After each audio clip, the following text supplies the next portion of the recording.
Thank you. Good morning. Welcome to this meeting of Stirling Council. Broadcast live on the Council's YouTube, and a recording will be available on the website after the meeting. First, a brief reminder of the protocol. Elected members and senior officers should activate their cameras. Officers will keep their cameras switched off. All attendees should mute their microphones and keep them mute throughout the meeting when not speaking. When invited to speak, you should switch your microphone on and switch it off when you have finished. If you wish to speak, please use the raise hand button on the panel on your screen and remove it when you have finished.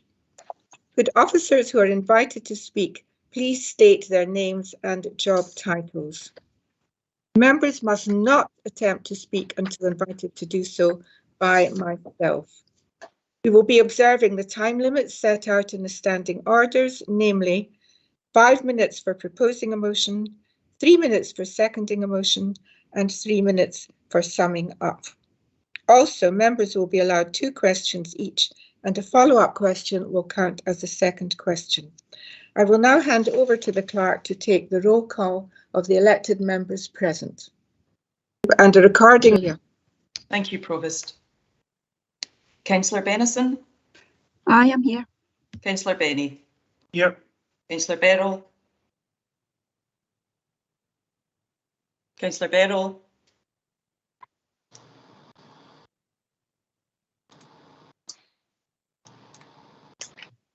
I'll come back.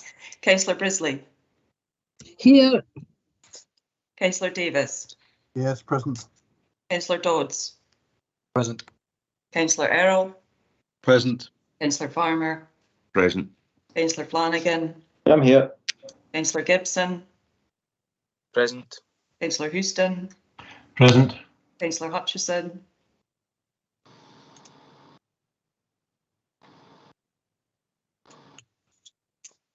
Present. Thank you. Councillor Kane? Present. Councillor Laurie? Present. Councillor McPherson? Here. Councillor Majuri? Present. Councillor MacDonald? Here. Councillor McGill? I'm here. Councillor Oxborough? Present. Councillor Simpson?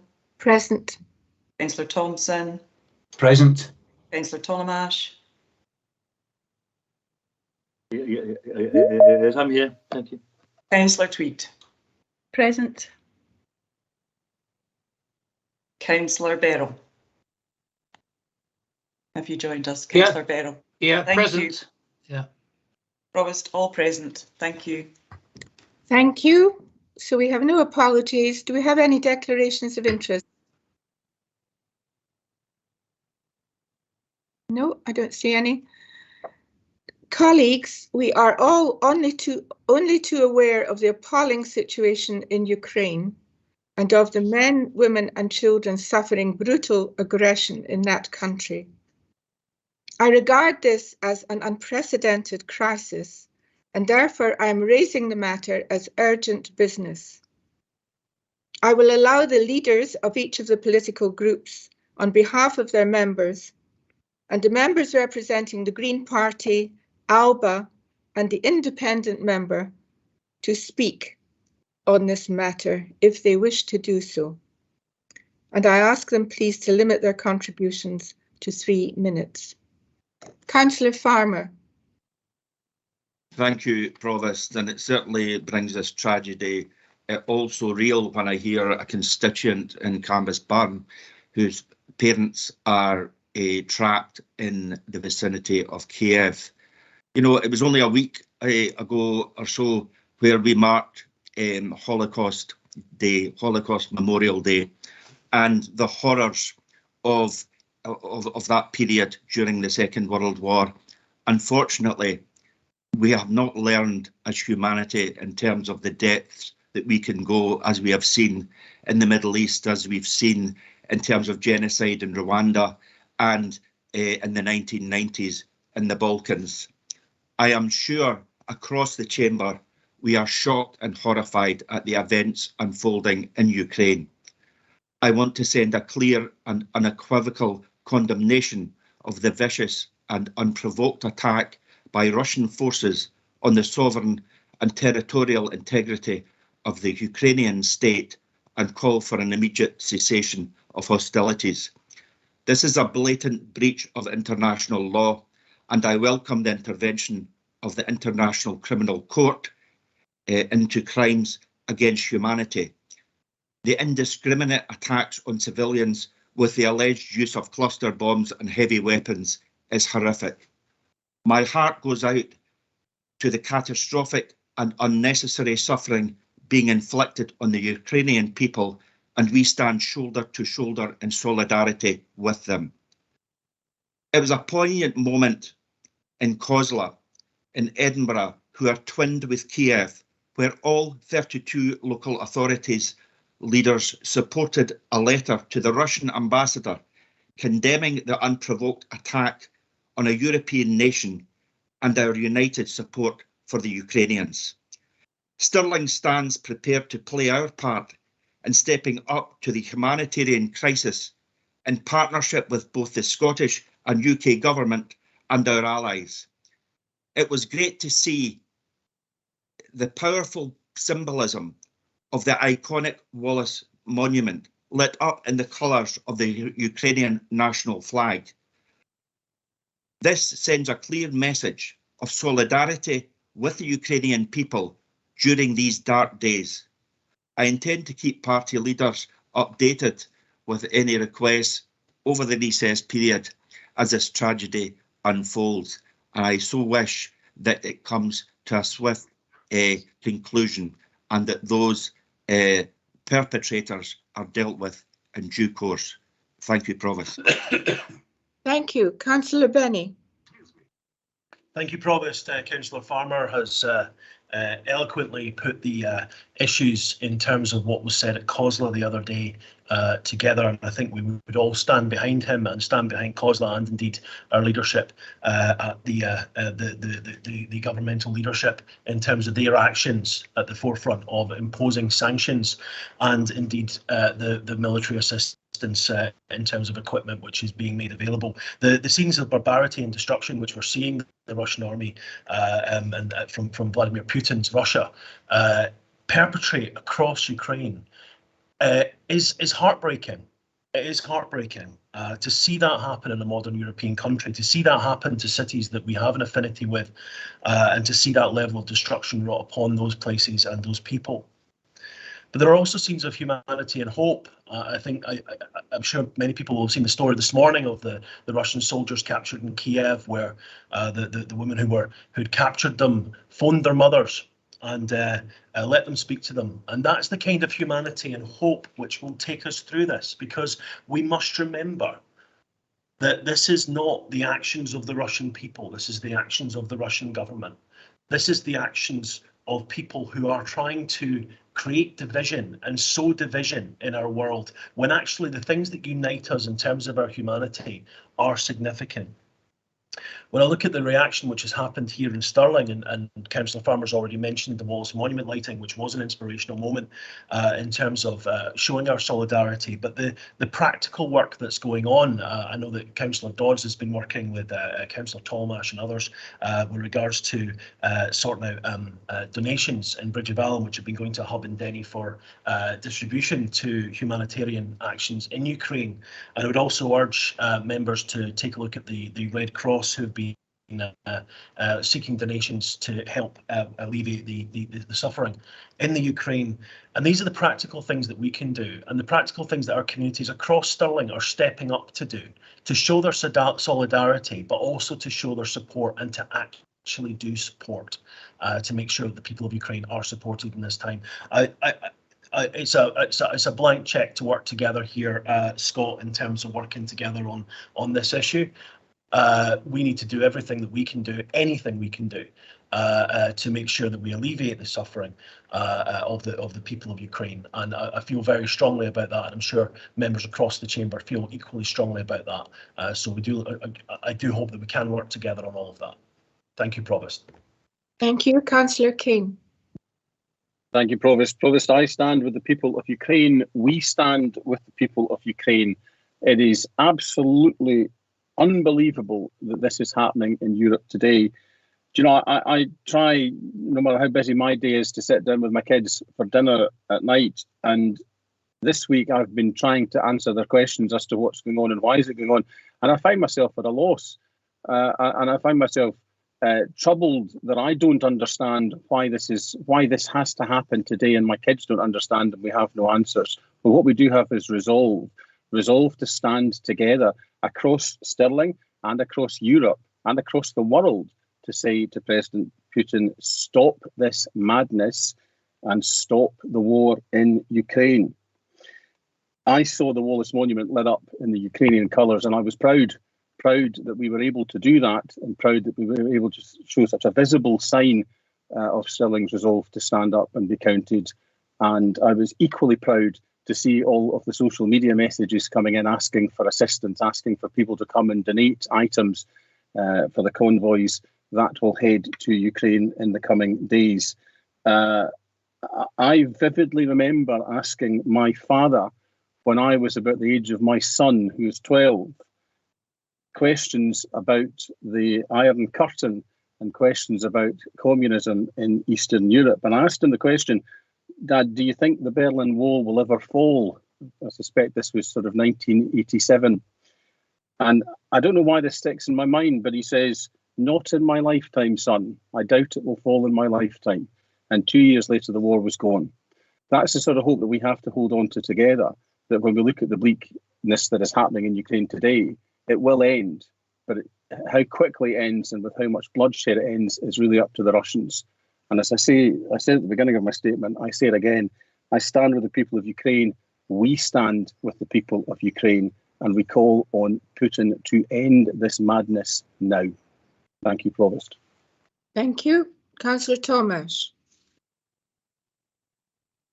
Okay, thank you very much for letting me speak about this extremely distressing thing that we're seeing on our news.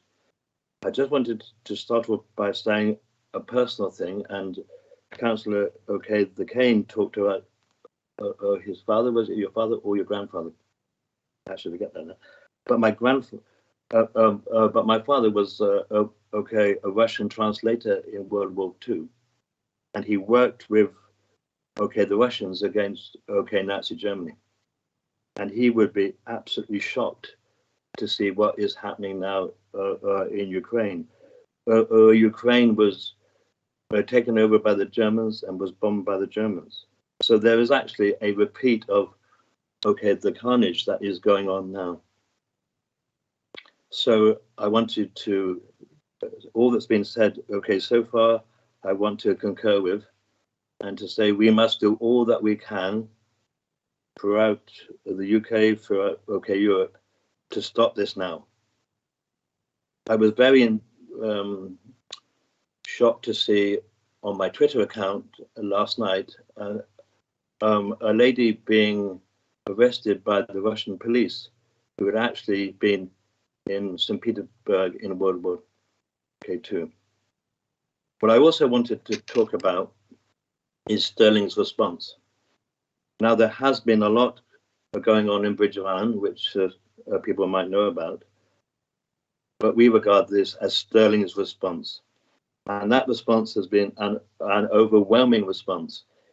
I'm not sure if people have seen pictures on the social media of the donations that have come, but that does not do the justice.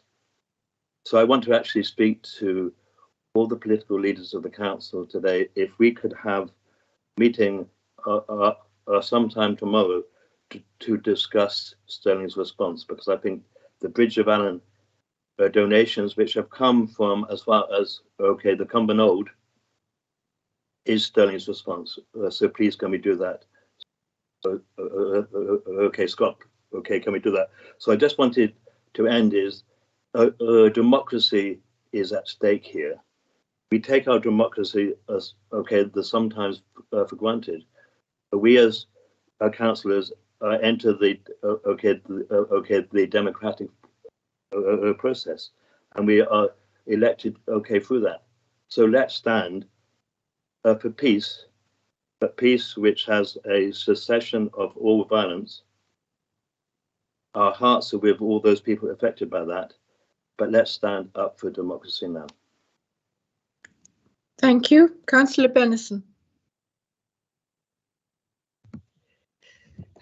Thanks, Provost, and thank you for giving councillors the opportunity to discuss this horrendous situation. We've all watched in disbelief as Putin has unleashed yet another pattern of horror in the name of his distorted reality, this time fighting neo-Nazism in Ukraine. But everyone can see this for what it really is. It's about Putin's ego, it's about power, it's about threats of nuclear war if the rest of the world don't obey this dictator. Ukraine is a country in its own right. There is no dispute about that. And Putin's latest path of violence has been rightly condemned by the UN, the EU, NATO, and across every civilised country in the world. The readiness of the international community to take immediate action and place sanctions on Russia is the exact course of action to be taken. The world recognises that Putin's actions are a global threat, and stopping Putin is necessary not just for Ukraine, but for her bordering states. Stirling stands with Ukraine, and I will support the work being done to ensure their refugees are made welcome in our communities, and I sincerely hope that the country will find peace again. Thank you. Councillor Davis.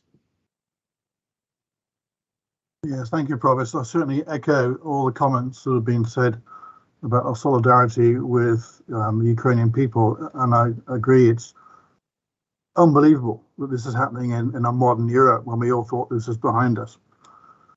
My thoughts go to Ukrainian people and also to the conscripts in the Russian army that are being forced to do things against their will. My heart goes out to them. They're forced into it. The only thing I would like to add is that personally, I'm very pleased that the UK is part of NATO, and this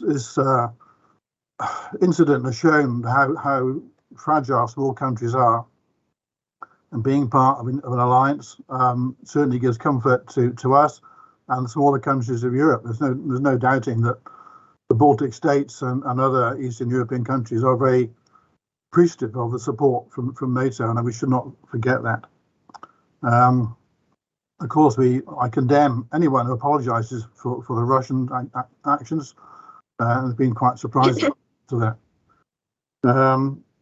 And lastly, echo the comments from Councillor Benson and Tolmarsh about how shallow democracy is. I was leafleting yesterday and just thinking how lucky we are to be in a country where we have freedom of speech. We can go around, we can say within reason but pretty much what we think is right. We're not going to get locked up, although not always the case. But democracy is a very fragile thing. It's quite young here in the UK. It's taken off in Ukraine. It has yet to get to Russia. And my dearest hope is that Russia will soon experience full democracy. Thank you. Today, colleagues, we have made the views of Stirling Council clear on this brutal attack on freedom and democracy. We stand with the people of Ukraine at this time. Thank you. We're now going to move back to the agenda, item 4, the minutes of a number of meetings that we have to agree. Firstly, special meeting of Stirling Council on the 16th of September 2021. Agree? Agreed. Meeting of Stirling Council 7th of October 2021. Agreed. Agreed. Special meeting of Stirling Council 2nd of December 2021. Agreed. Meeting of Stirling Council 9th of December 2021. Agreed. Special meeting of Stirling Council 16th of December 2021. Agreed.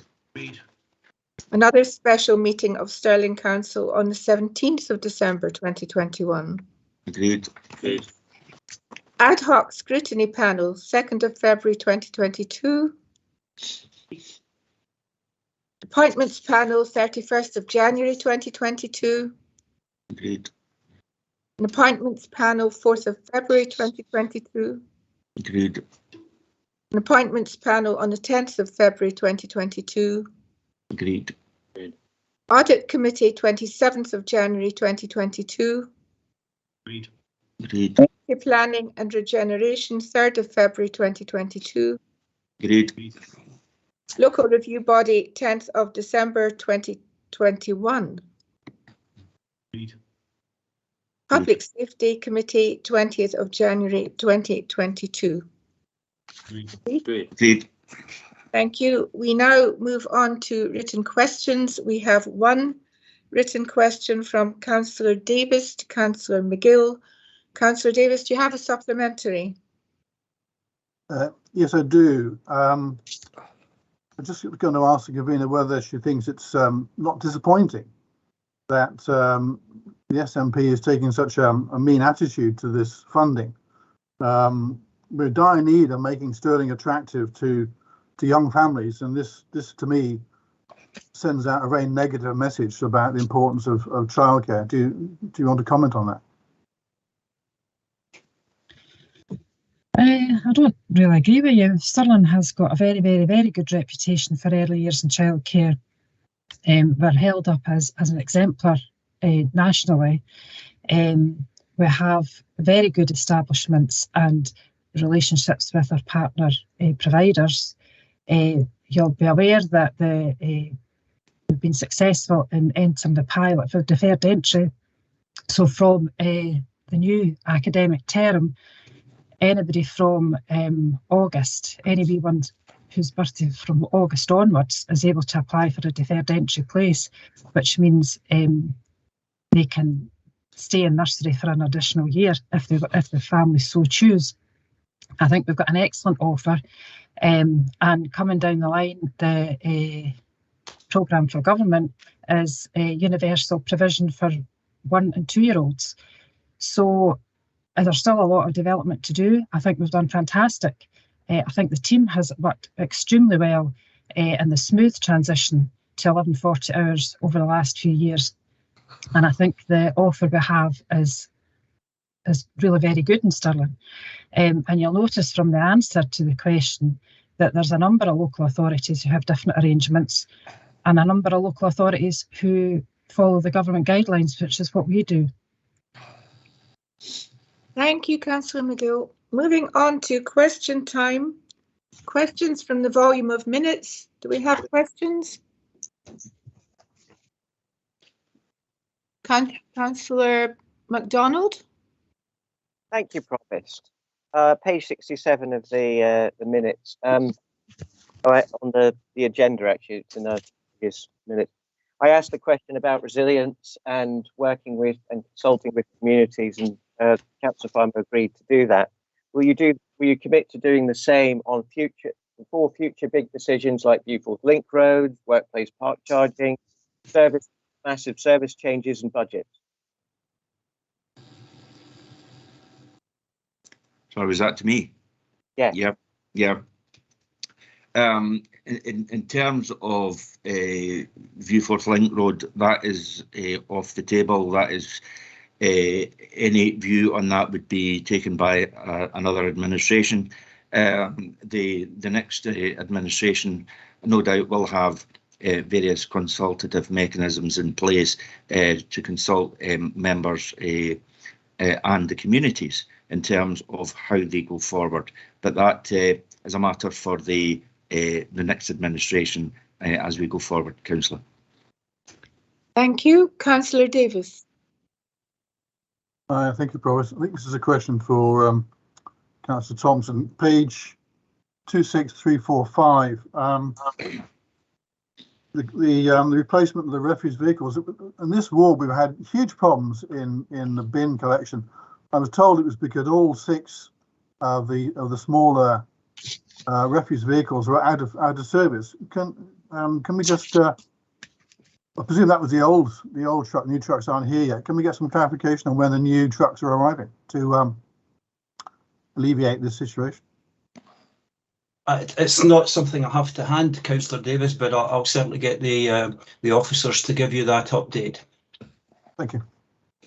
Thank you. Are there any further questions? Nope. There being none, we move on to item 7, discharge of council functions during the pre-election period. Report by Chief Officer Governance. Julia?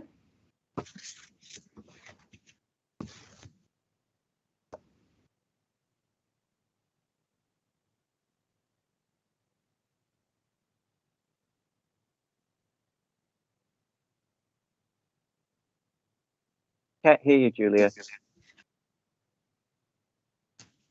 I'm sorry, I've made the classic mistake.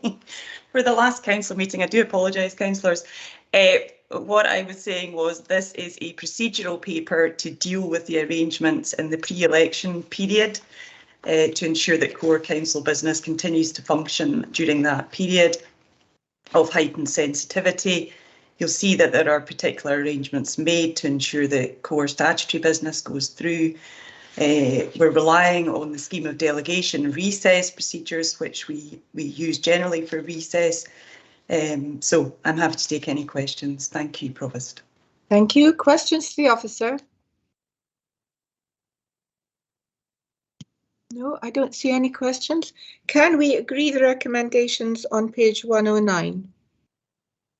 Oh, Agree. sorry. Councillor MacDonald, do you have your hand up? Yes, I do. I just wanted to, I agree with this paper, but I just wanted to take a moment to thank officers and colleagues for this term in office and everything they've done to help us all support our constituents and our communities. Thank you. Thank you. So can we agree the recommendations on page 109? Agreed. Agreed. Great. Thank you. Item 8, contract standing orders, impact of the new 1 million threshold. I believe Isabel McKnight is going to speak to this. Isabel? Thank you, Chair. Good morning, members, colleagues. Committee is asked to note the content of... Isabel, can you just say what your job title is? Oh, apologies. Isabel McKnight, Chief Operating Officer, Communities and Performance. Apologies again. Committee is asked to note the content of the paper and to note the intention that officers will bring back a paper in 6 months' time, giving officers adequate time to determine any pressures as a result of the reduction in threshold. I am happy to take any questions on the content of the paper or any other questions as a result of the reduction. Thank you. Thank you. Questions? Councillor Houston. Thank you, Provost. Can I just get clarification why officers think there is an extra burden placed on the council? Because from what I'm reading, this would entail on average 4 contracts per year, 16 contracts over the past 4 years, an average of 4 contracts per year having to be brought to a committee. What is the additional burden that officers are concerned about in this? Happy to take that question and respond. I think at the last council we had no, I had no idea in terms of what that reduction to 1 million would be or to 750k, and I think that was the question that was asked. So I think the paper doesn't know any complexity of these contracts. A lot of these contracts will be across infrastructure and social care. Social care are already burdened with the crisis, and that was my attempt today and at the last council, just to give you the lack of, what I'm saying is probably that there's lack of clarity in terms of the context of these contracts. Again, it's a kind of crude analysis because we've only went back the way in history. I don't know what will be planned through service plans or the capital programme. That has yet to be determined. So I think it's more around the lack of clarity would be my response to your question, Councillor. Thank you. Councillor MacDonald. Thank you, Provost. I see today's paper, we're basically deferring a decision on this for further information, and that's fine. What I wanted to know was, would you propose a potential trial period where you see how this goes, or have you any thoughts on how it might work if you bring in a lower threshold? I guess the answer to that lies in the analysis over the next 6 months, because the context, the complexity lies within service plans and within the capital programme. The other thing, some of that will be determined by some of the fragility around the supply chain. So I know that over the last couple of years in particular, we've looked at lotting contracts, reducing the volume in terms of, sorry, not reducing the volume, reducing the complexity to allow local providers to bid. So there's quite a lot in there. And again, I don't have that data and information to share today, but I will have more in the next 6 months. The last quarter, the last quarter of a financial year is probably much quieter in terms of transactional finance and procurement, because tenders predominantly go out in Q2, Q3. Q4 is around the making sure that things are invoiced, the books are closed, etc. Then we move into Q1, which is the plan. So predominantly the bulk of the work in terms of transactional finance and procurement is done in Q2 and Q3. Thank you. Thank you. Thank you, Councillor Thomas. Thank you.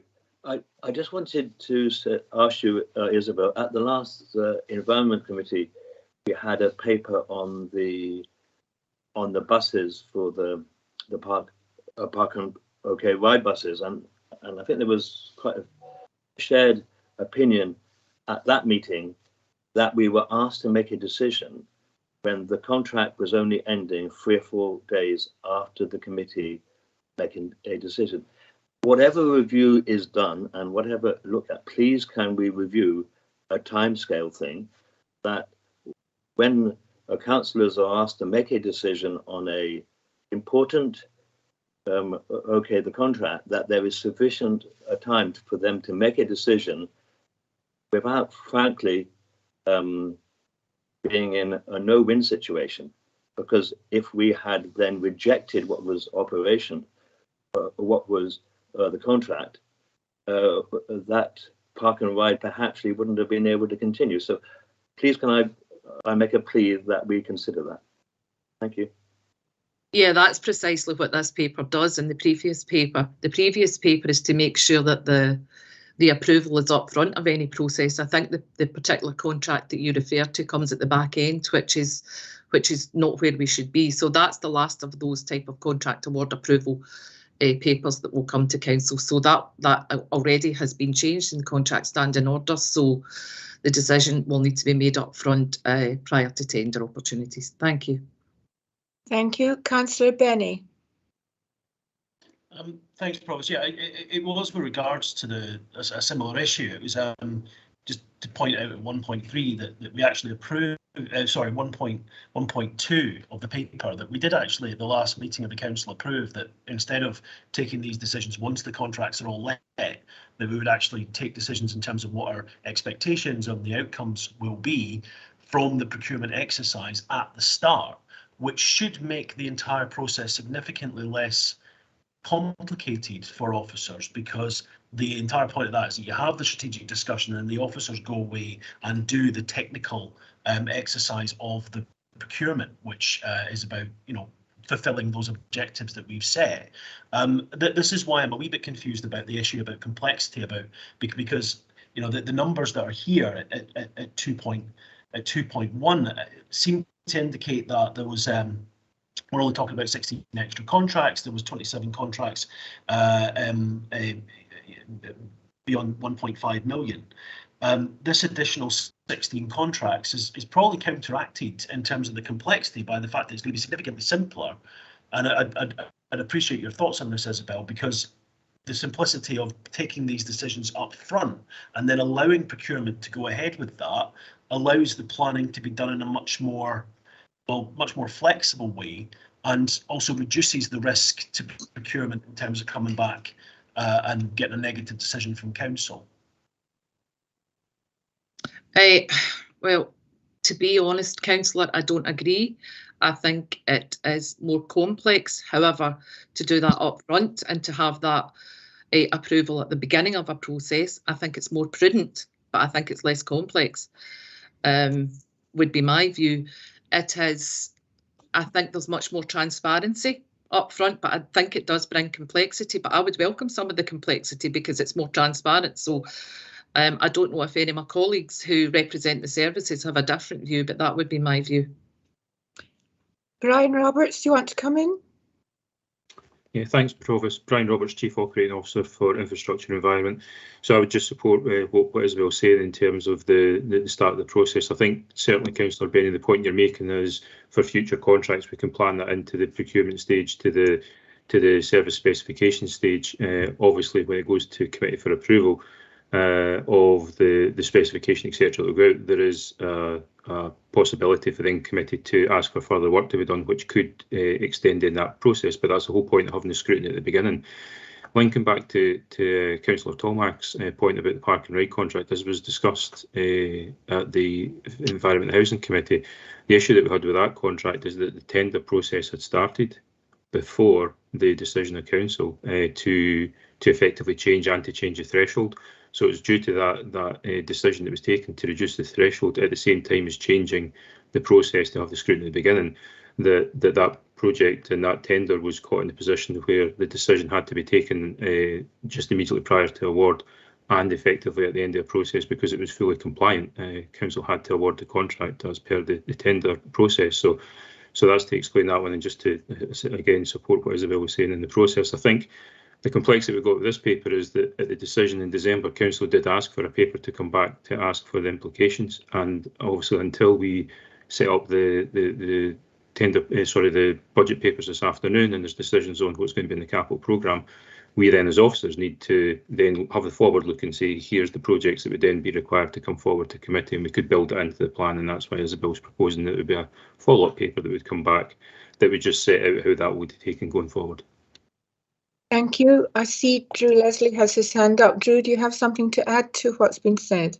Yeah, thanks, Provost. Drew Leslie, Senior Manager for Infrastructure. Just to add a little to Brian and Isabel, we're finding projects now that are funded externally are becoming ever more complex in terms of the constraints of the conditions of the grant funding. The work across services having to be much there's a greater reliance on support service colleagues in legal, finance, procurement as now. So I think we're going into a phase where contracts that are funded externally, I take the Calendar Primary School local or the Learning Estate Investment Project, again, has significant constraints on the funding and the outcomes around the outcomes as well. So we're going into a period where projects are going to be more complex. So I would support some of the thinking around this, but we can share more of that information.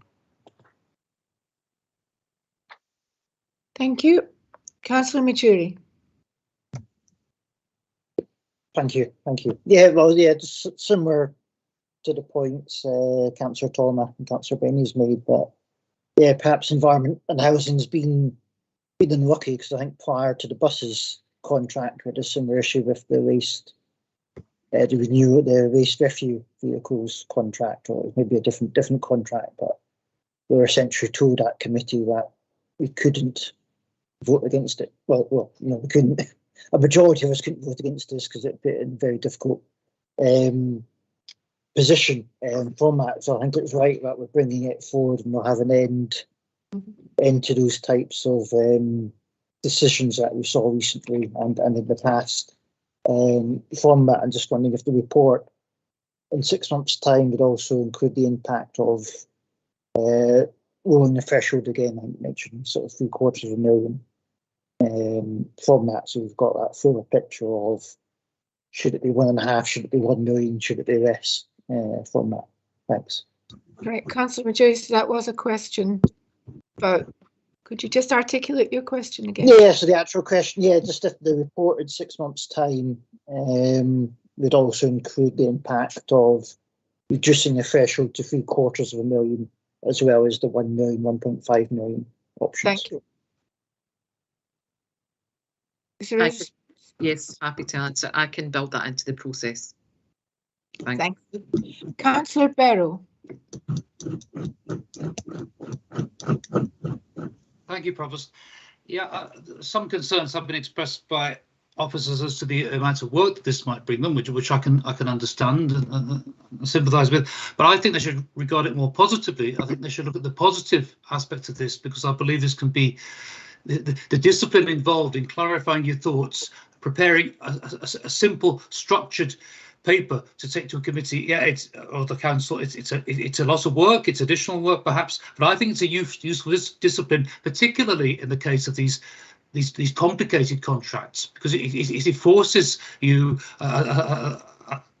as a person responsible for that to clarify your thinking, simplify it, say here are the arguments for, here are the arguments against, here are all the relevant parameters. So I would encourage officers to regard this in a positive light, as a useful discipline for them, as well as an extra burden. And my question is, in the past, when we've considered contracts, there's been a difference in approach. We've had different types of information presented, different amounts of detail given to us, and it's often very difficult to make an informed decision when the approaches have been so different. Could I put in a plea for at least some attempt at standardisation of what is presented to council and committees, and particularly in terms of explaining what weighting is being given to cost and quality, and how quality is assessed and so on, because also often we've been presented with something that's so high level, we're no better off. We're in no position to make an informed decision on what we're being presented with. Thank you. Thank you. Brian Roberts. Yeah, thanks, Provost. Brian Roberts, Chief Operating Officer for Infrastructure and Environment again. Thanks for the points, Councillor Bell, but I think I would just like to make the point back to Council that the officers absolutely welcome the approval being at the beginning of the process, and my colleague Isabel McKnight brought the paper forward previously, very much on the basis of that recommendation to Council. The debate that played out the last time and the purpose of this paper was because then the change of the threshold of approval for 1.5 million down to what was settled on as 1 million, and that's the purpose of the request for Council and the update paper on the impact of that reduction of the value. And the view of officers and the assessment officers will be doing was really discussing with Council what is the best threshold, thinking about what £1 million really gets you for infrastructure and large contracts. So there's absolutely no concern at all from officers about having the committee decision, council decisions at the beginning of the process. That's absolutely where it should be, and officers welcome that. I think we're getting bogged down again in that issue about where does the right threshold sit in terms of allowing the business, the council, to be as efficient as possible, but also the delivery of the council and where the officer delegations sit. But be rest assured, council officers are absolutely in support of the decision that was taken to have at the beginning of the tendering process. Thank you. Isabel McKnight, do you want to come back in? Yes, I think Brian has articulated what I was going to say. The only thing that I will add is I think my response to Councillor Bainey's question was I welcome that a reduction in threshold will bring more transparency and will be more prudent. However, I can't comment right now on what the complexity will be. I think Brian has went some way to answer that. That will come out over the next 6 months. But personally, I welcome the transparency. Thank you. Thank you. Can I ask, would someone please propose the recommendations?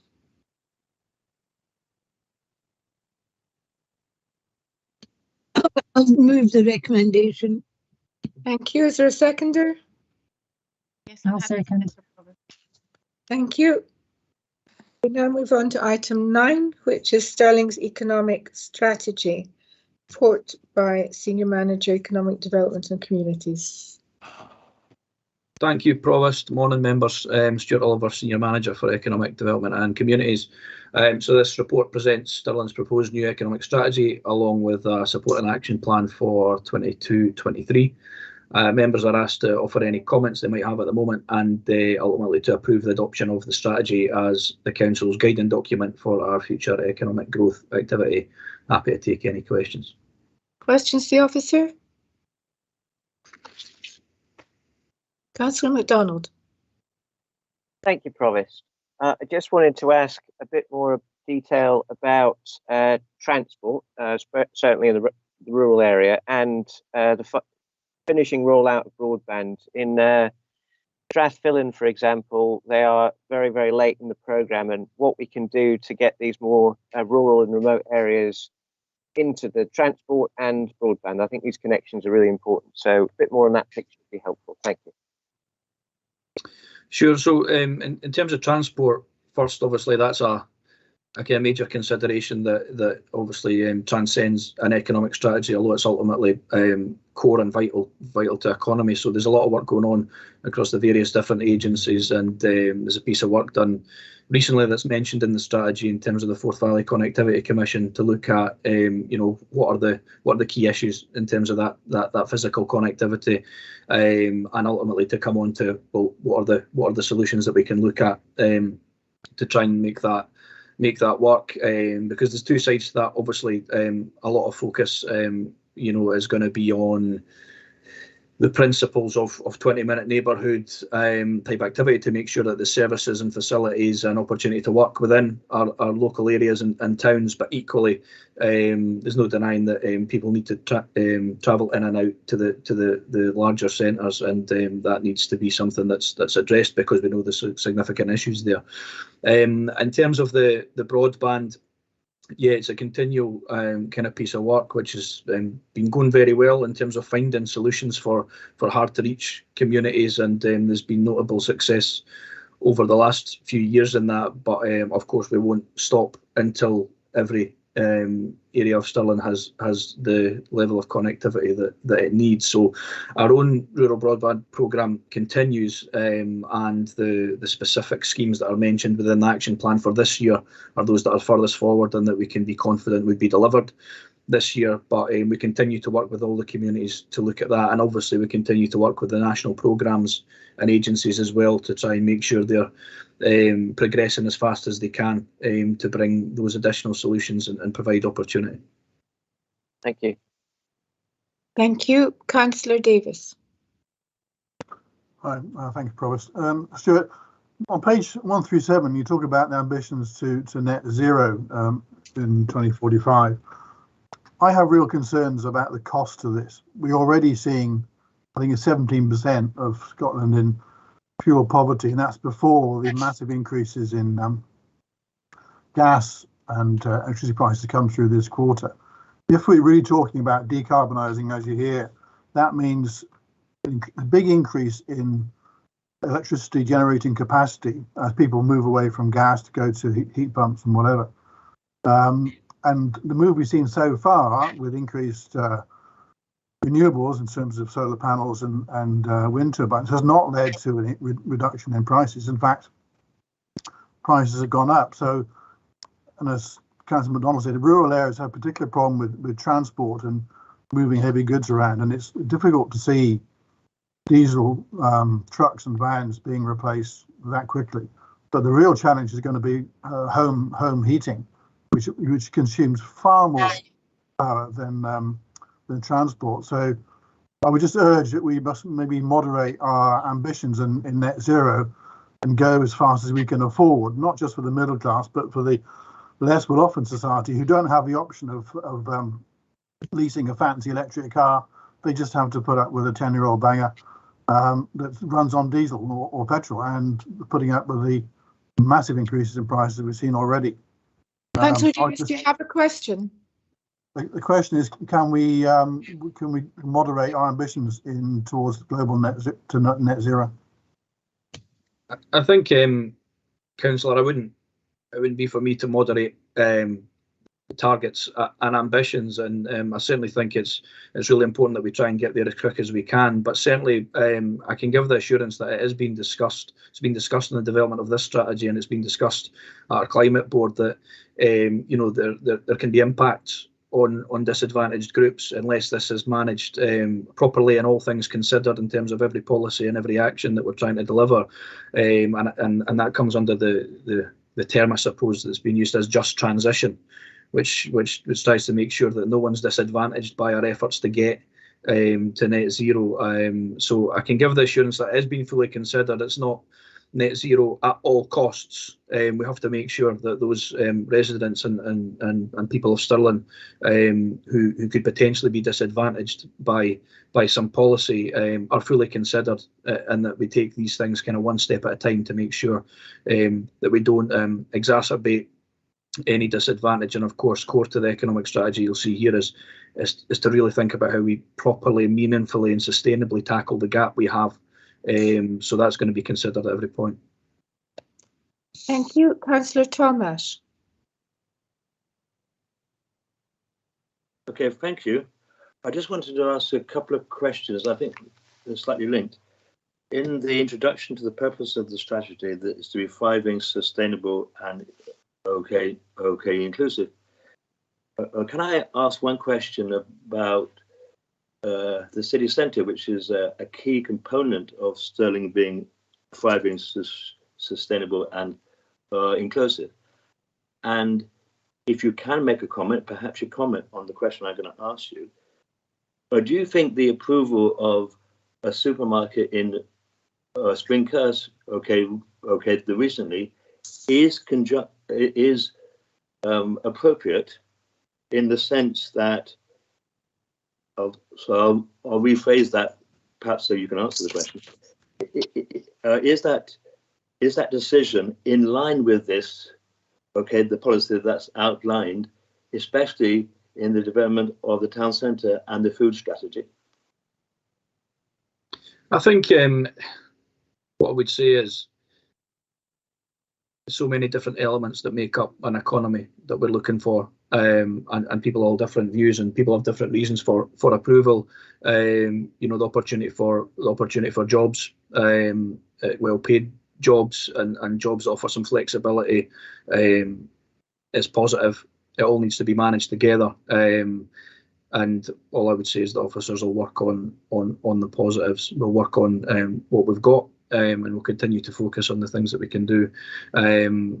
But that's probably all I would offer you at the moment, Councillor. Okay, thank you. I understand that. And the last word here is inclusive.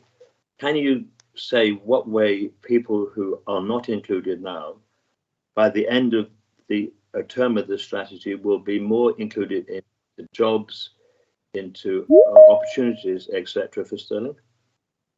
Yeah, so there's probably several ways that we intend to do that. Obviously, we've made some positive strides over the last few years in terms of increasing the engagement within our communities to understand the issues and to try and increase participation and you know, in the future, and increase participation socially, economically, culturally, from those that might have been excluded or had less opportunity before. The change to our approach in community development is designed to give that additional support to build capacity within the communities and to bring forward projects and initiatives, and that additional support for anyone who has aspirations around you know, entrepreneurship and so on and so forth. So it's really important that we build that in, and we are seeing that with the new kind of community engagement strategy. It really does seek to place everyone at the heart of decision making, and provide that opportunity. Similarly, a good example, I think, is the City of Culture bid that we just put in, where there was a real significant effort to make sure that those who perhaps hadn't had a voice on these issues before did have that voice, and were well engaged, and that will continue whether Stirling wins or not. In terms of City of Culture, made a really positive start there. So it's just really, I think, making sure that we are speaking to everyone. You know, there's lots of really positive examples of that happening and increasing now. And in terms of inclusive, in terms of opportunity, again, the strategy sets out to show that absolutely we need to attract businesses here. We need to grow our businesses, but we need to make sure that that is providing genuine opportunity for people through looking at what the links are through our employability programmes, through our skills programmes. How can local people who are detached from that type of opportunity and work at the moment find a pathway so that they can join the growth in Stirling as we look to diversify the economy and attract different types of jobs here as well. So it's certainly at the heart of things, Councillor. Thank you. Brian Roberts, I see you have your hand up. Do you have something to add? Thanks, Provost. Brian Roberts, Chief Operating Officer, Infrastructure Environment. It was actually up in relation to the last questions, Provost, but I didn't want to jump in. So, Councillor Davies' question about the energy, just to add to what Stuart said, I think it's absolutely imperative that the council stays focused on its climate targets that is set out in its climate change plan. And as Stuart said, it's about how we do that in a just way and make sure that every community and every resident is on that journey and they're supported. In terms of the energy points in particular, the document references the Regional Energy Master Plan. The work of that will kick off in March and will take a year to complete. And that will look at the opportunity for energy conservation as well as energy generation across the whole Stirling area and indeed the whole Clackmannanshire area as well, with a view on coming up with projects and looking at ways that the energy can be produced locally in a more sustainable way for all our communities over the length of the plan. And just linking back to the point that you made about transport, and indeed the one that Councillor Toma raised about transport, I think it's really perfect timing that the Council is agreeing this economic strategy, because it will then lead into the work of the next local development plan and indeed the local transport strategy. And I think it's as we develop those two strategies as a council that members and communities will really get the opportunity to input to what the transport solutions would be to support the communities, but actually to support the aspirations that's in this economic plan. So it's just to reassure you that this plan doesn't provide all the detail on those transport proposals and the energy proposals, but I think it's absolutely pertinent that it reflects that, and that those will come forward to Council in the updates to the Climate Emergency Plan, the Regional Energy Plan, and both the LDP and the LTS in due course. Thank you. Councillor Earl. Thank you, Provost. Yeah, thank you, Stuart, for the document. A couple of questions around rural economy, page 136, and then further on through the action plan for 22-23. There's quite a lot of emphasis in the document given to visitor stroke tourism, stroke food and drink sectors within the rural areas. I'm really seeking some reassurance that we are going to be giving equal focus, an important focus in developing broader sector-based economic development, manufacturing, servicing across the rural areas. A lot of the jobs we're talking about in those sectors, visitor sectors, are lower paid, seasonal, and we need higher quality, more sustainable all-year jobs. So I'm looking for some reassurance on the breadth of our palette on that, and how that ties in, as Brian has just talked about, the development of the LDP, how closely are we going to be working with the National Park? Because for most of my ward and parts of Forth and Endrick, it's their LDP. And we need to be very closely tied in with that. I have a follow-up on a specific point, but that one first, if that's okay. Sure. So in terms of diversification of the rural economy, absolutely, it's vital. You know, we talk about increasing average wage and quality of living, and we do know the difficulty with some of the traditional sectors, you know, characterised by you know, lower wages than many other sectors. And some of the work that we've done that we'll continue to focus on is obviously the development of rural hubs. You know, to foster that collaboration and look at startups and then scale-ups across all sectors, and allow people to build businesses in the rural community. So that kind of physical infrastructure for the space, as well as our ongoing programme to make you know, increased broadband connectivity, is going to be absolutely vital. So through the course of this strategy, there's going to be a significant increase in the amount of support going into the rural areas, whether in our hubs that we've been rolling out or other facilities that are already in the communities, you know, through you know, STEP and Codebase, to really get people out there and start supporting the growth of that. And then looking at all possible ways to make sure that those businesses that are starting up or have opportunity for growth can grow in those areas, and then provide that opportunity for local people. So just to give assurance that we totally understand that, and we're really focused on it, and we have been for some time, that the future sustainability of our rural towns and villages relies on diversification, and there'll continue to be a significant focus there. In terms of the national park, yeah, absolutely. It's absolutely vital that we work so closely with the national park, and they've been heavily consulted on the development of this strategy. And I think over the last couple of years, I think personally I've seen some real improvement in terms of the regularity of discussion and the discussions around joint projects and tackling rural issues in the national park area together, and we'll continue to do so. It's very important that that relationship's very strong, and that we work together on this. Thank you, Stuart. As my specific question is pertains to the Legrannock industrial site, business site in Callander, which is in a poor condition. It's a lot of the infrastructure and the buildings and the whole general site is poor.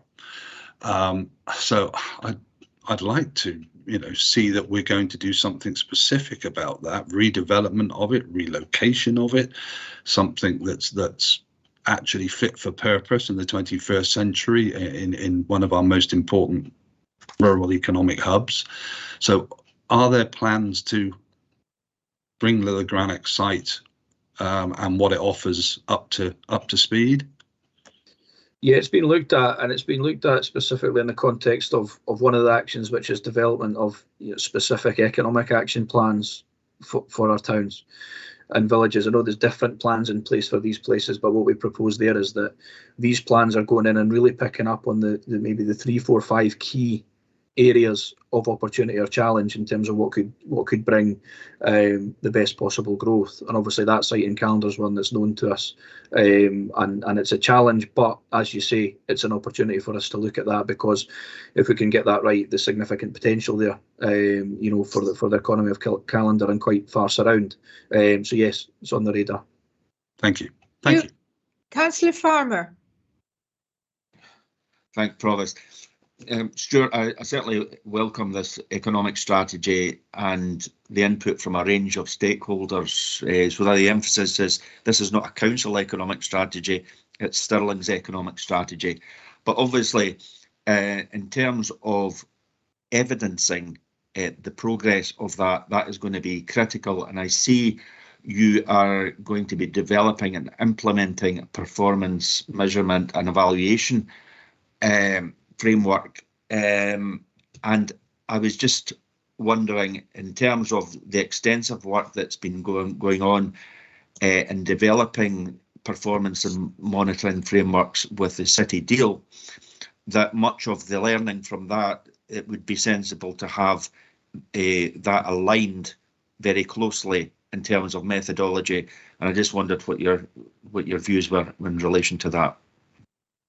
Yeah, absolutely, Councillor. It's been considered because obviously our intentions around the city deal are the same as the intentions with this economic strategy in terms of growth, innovation, opportunity. So the KPI framework has been developed, taking that into account. So there'll be a strong framework there with clear baselines of where we're starting from, so that it can be measured annually and reported into members in terms of progress. But yeah, that'll be absolutely in sync with the city deal reporting. Thank you, Councillor Benny. Thanks, Provost. I'm not as enthused by this plan as Councillor Farmer is. I'm wondering, Stuart, what look was taken here? Because when we've done this exercise in the past, we've looked at the weaknesses in the Stirling economy. And traditionally, the big weaknesses in the Stirling economy have always been around about over-reliance on particular sectors, especially low-paid sectors, such as the visitor economy. Also an over-reliance on public sector jobs, which leaves the Stirling economy exposed in terms of the number of jobs which are in particular baskets. So effectively, if you think about it, we're putting all of our eggs in or 2 baskets in terms of visitor economy and the public sector. The public sector is usually quite safe. That's quite a safe basket, but the tourism economy, when the global crash happened back in 2008, we saw a significant impact on the Stirling economy because of our overexposure in that particular sector. And that is a sector which is up and down. At the moment, it's very much down because we don't have tourism coming in from abroad, and obviously that is massively impacting on large chunks of that sector. Now, while that's being propped up at the moment, there's trouble ahead. We've traditionally looked at that in the context of diversification. Now, you've already mentioned diversification. I don't see diversification in here as a key priority, because when I look at this, I think, okay, well, what should be our economic strategy? Our economic strategy should be looking at the tech, manufacturing, pharmaceuticals, these areas, to diversify our economy, to allow it to grow in that area, because that will also help address the other significant strategic weakness in the Stirling economy, which is the wages in the Stirling economy are significantly lower than the wages that are actually earned by the people in Stirling. So what happens is we import a lot of, if you think about it like this, we import a lot of cheap labour. So a lot of people commute into Stirling for lower paid jobs, and the people in Stirling are commuting out of Stirling, which kind of, I mean, I know that we mentioned 20-minute neighbourhoods, but I mean, that's just a public policy word. unless we actually put some detail behind it in terms of what it is that we're actually achieving here. Can you say what this plan is going to do to address those two particular weaknesses in the Stirling economy? Yeah, I think I'm not sure. I'm not sure it doesn't say that in terms of the vision and the strategic objectives. It talks about growth and innovation and talks about diversification. And I think if you look at the KPIs in terms of it's very focused on increasing average wage levels, increasing high value jobs and things like that.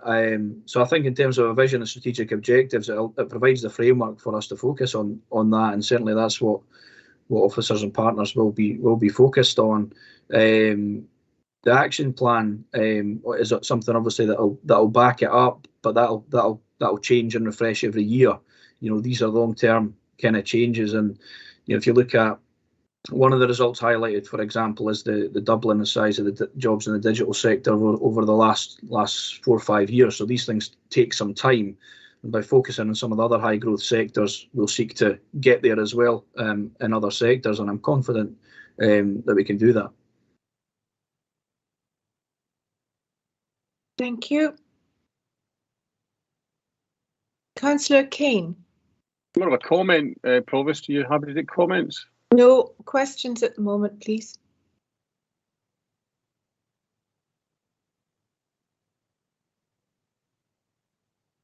Do you still want to go ahead with, or do you have a question? I don't have a comment, Provost. I'll wait till comments. Fine, thank you. There being no further questions, can I ask if someone can propose the recommendations on page 119? Happy to propose the recommendations, Provost. Thank you. Do we have a seconder?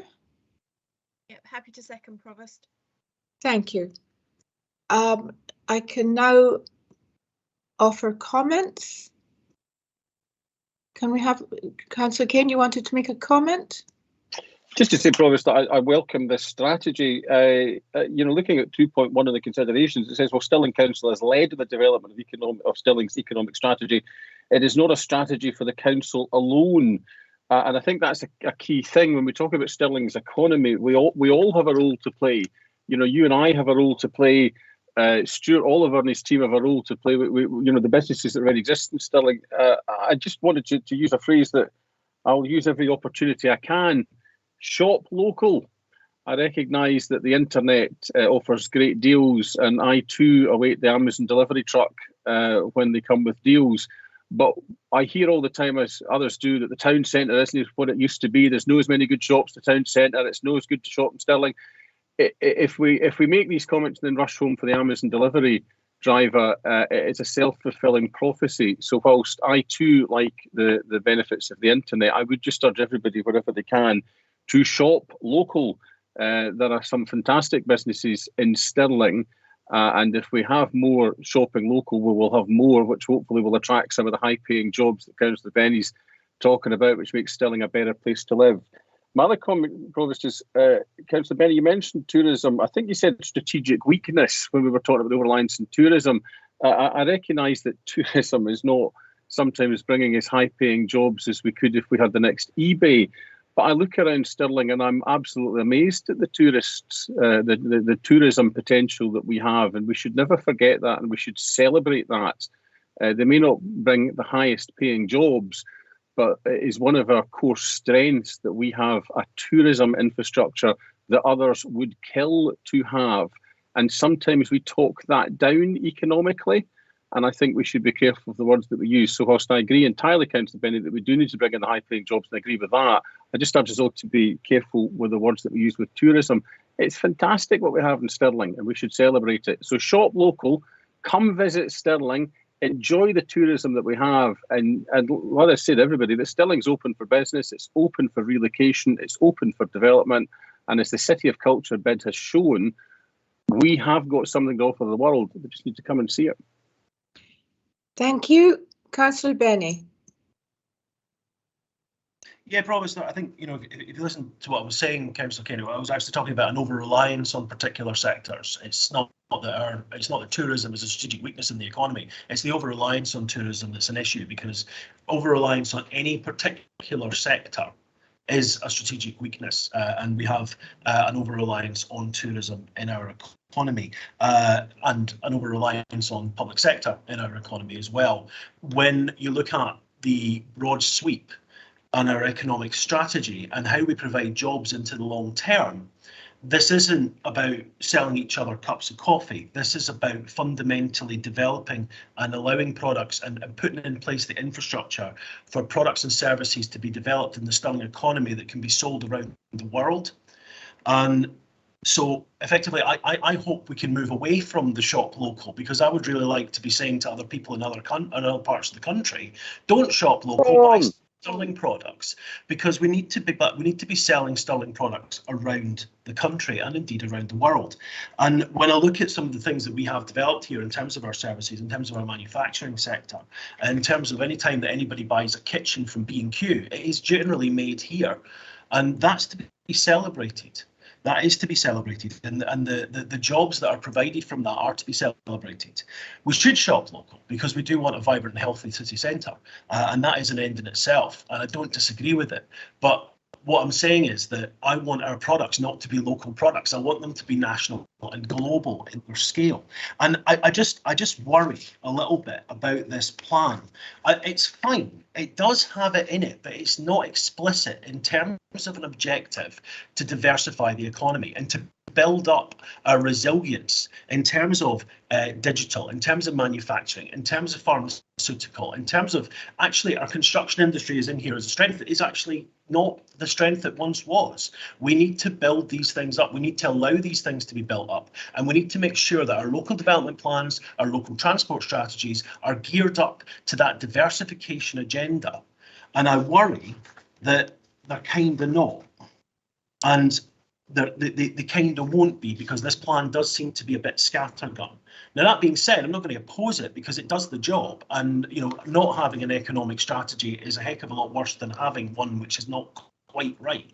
But I think that the plan that's here would have been far better had we seen a wider range of business partners involved in it, because I do look at this, and I look at page 147 in terms of the community planning partners, and there's all of the public sector agencies, the vast swathe of them in terms of the community planning partners. And it's great to see the business support partners there in terms of the Federation of Small Businesses, the Chamber of Commerce, go forth and step. But I do feel that actually working with some of our larger businesses in the area might have been a good way to go about this as well, because they're the ones who create the jobs, not us. We're the ones who put in place we're the ones who put in place the conditions for those jobs to be grown. And I think that's the difference here, and that's why I'm a little bit disappointed in this plan. But that being said, there's some good stuff in here, which I think we can all agree on. Provost, is this a thesis or a comment? Thank you. I'm finished now, Councillor Kane. Just let me finish. That's me finished. Thank you.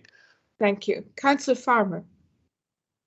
Thank you, Provost. You know, I would always of the view that a glass is half full, as opposed to Councillor Benny's, where it's always half empty, and talking Stirling up rather than talking Stirling down.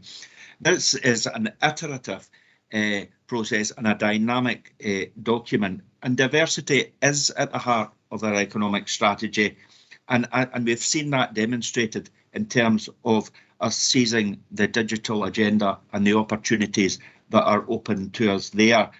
You know, we've seen the doubling of jobs, of up to 3,000 jobs that are now in the digital sector, and we would be seeking to expand that even further.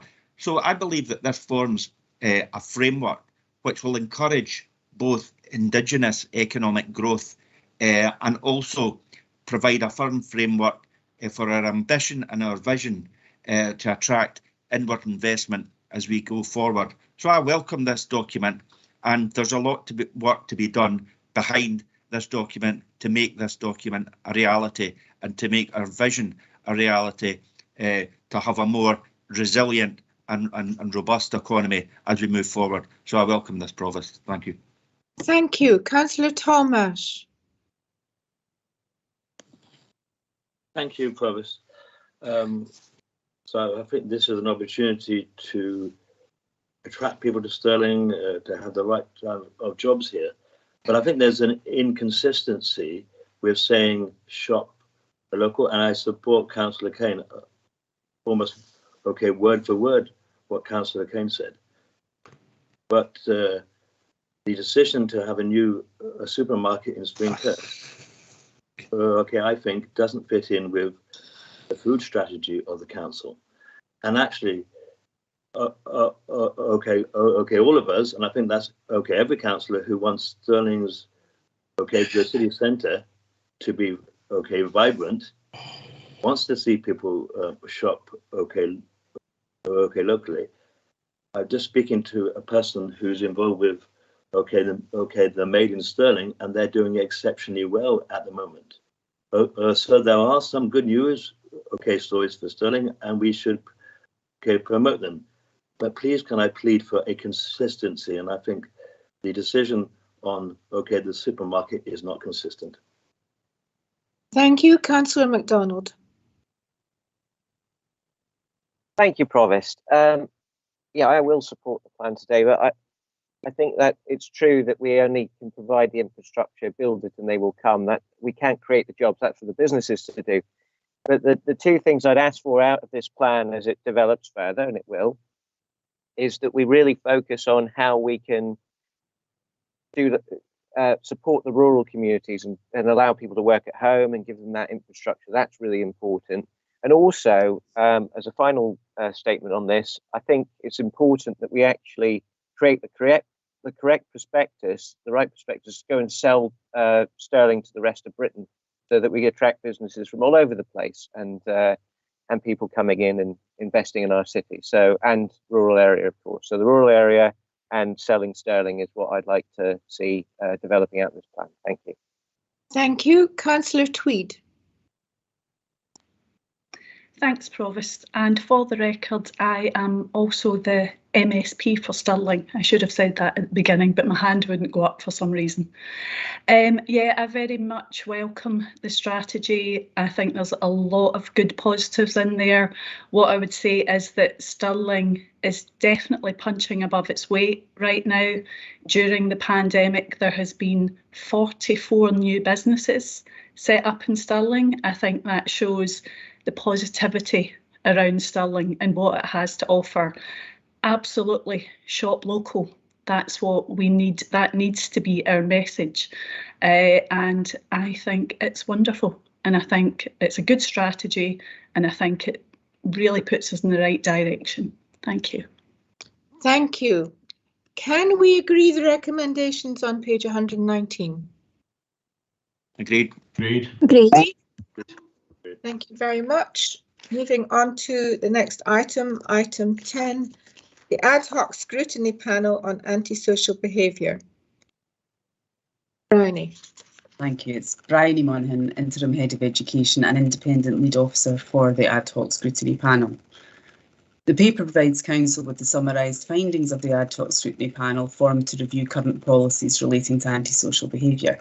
Councillor Benison chaired 4 meetings between 10th of December and 2nd of February, and discussions were informed by officers from housing, community safety and legal teams. A public consultation was carried out in the Inquire platform and with the Housing Advisory Group to inform the panel's recommendations, with further information in Appendices 1 and 2.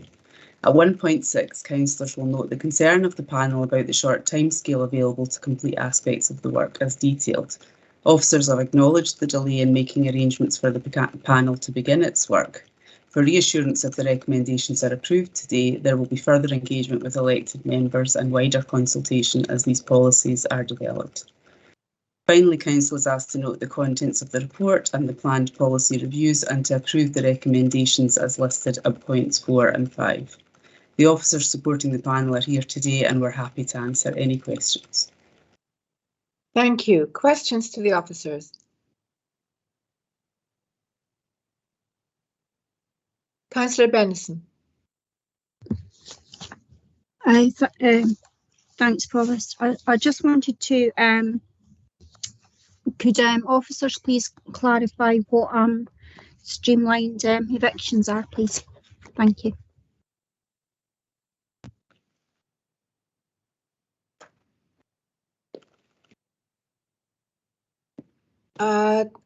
I see Charlie Haggerty with his hand up. Charlie? Thank you, Provost. Charlie Haggerty, Legal Manager. A streamlined eviction is an eviction where a tenant has been convicted of a relevant offence in and around the tenancy.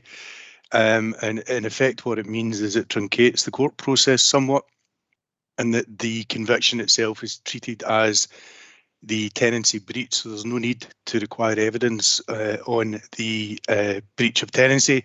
And all the court then hears is arguments around the proportionality of the making the eviction order. Thank you. Can I follow that up, please, Provost? Yeah. Thanks for your reply, Charlie. Can you tell us if there's any disadvantages to the council not having a streamlined eviction policy? No, sorry, thank you, Provost. No, I don't think there is any disadvantage in having a policy. There certainly would be a disadvantage in not having a policy, because certainly if there is a policy in place, it allows certainty as to the processes the officers would follow in the circumstances where a streamlined eviction may be contemplated. Thank you. Thank you. Councillor Thompson. Yeah, thanks, Provost. I'm not sure who this is directed to, but the remit of the group was to look at behaviour of council tenants. But as I see in the paper, and I've heard from members of the Housing Advisory Group, it was more than that. They wanted to cover the full gambit of antisocial behaviour.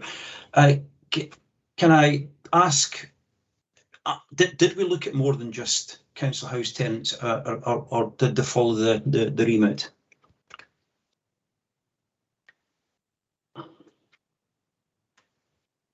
Who's going to respond to that? Drew Leslie.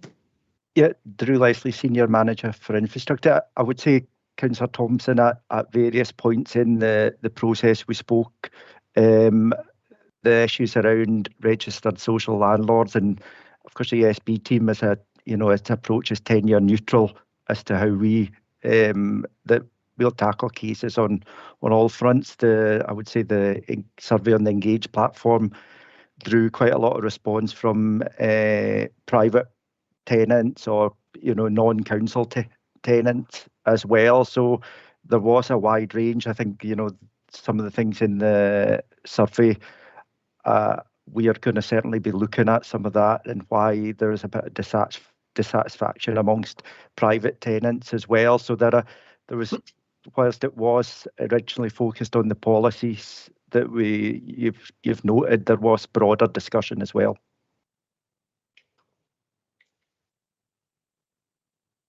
Thank you. Councillor MacDonald. Thank you, Provost. I just wanted to say two things. I welcome the provision made for domestic abuse in 2.7, so thank you for that. I wanted to ask you to illustrate a bit more about 2.6, how that works, intervening at an early stage, because often the complaints we get, people are very tolerant, they put up with a lot of stuff until it's almost too late. So just talk me through that. Is there a mitigation process? How does that work? We can help people at an early stage. How do you do that? Drew Leslie. Yeah, Drew Leslie, Senior Manager for Infrastructure. Yeah, in terms of how the early stage intervention, I think on much what some of these broader social topics, it is now around less reactive, be more proactive, and working around the person. I think some of the approach of the service, and we identify it in the policy, is to speed up, and the urgency of contact with individuals is really important.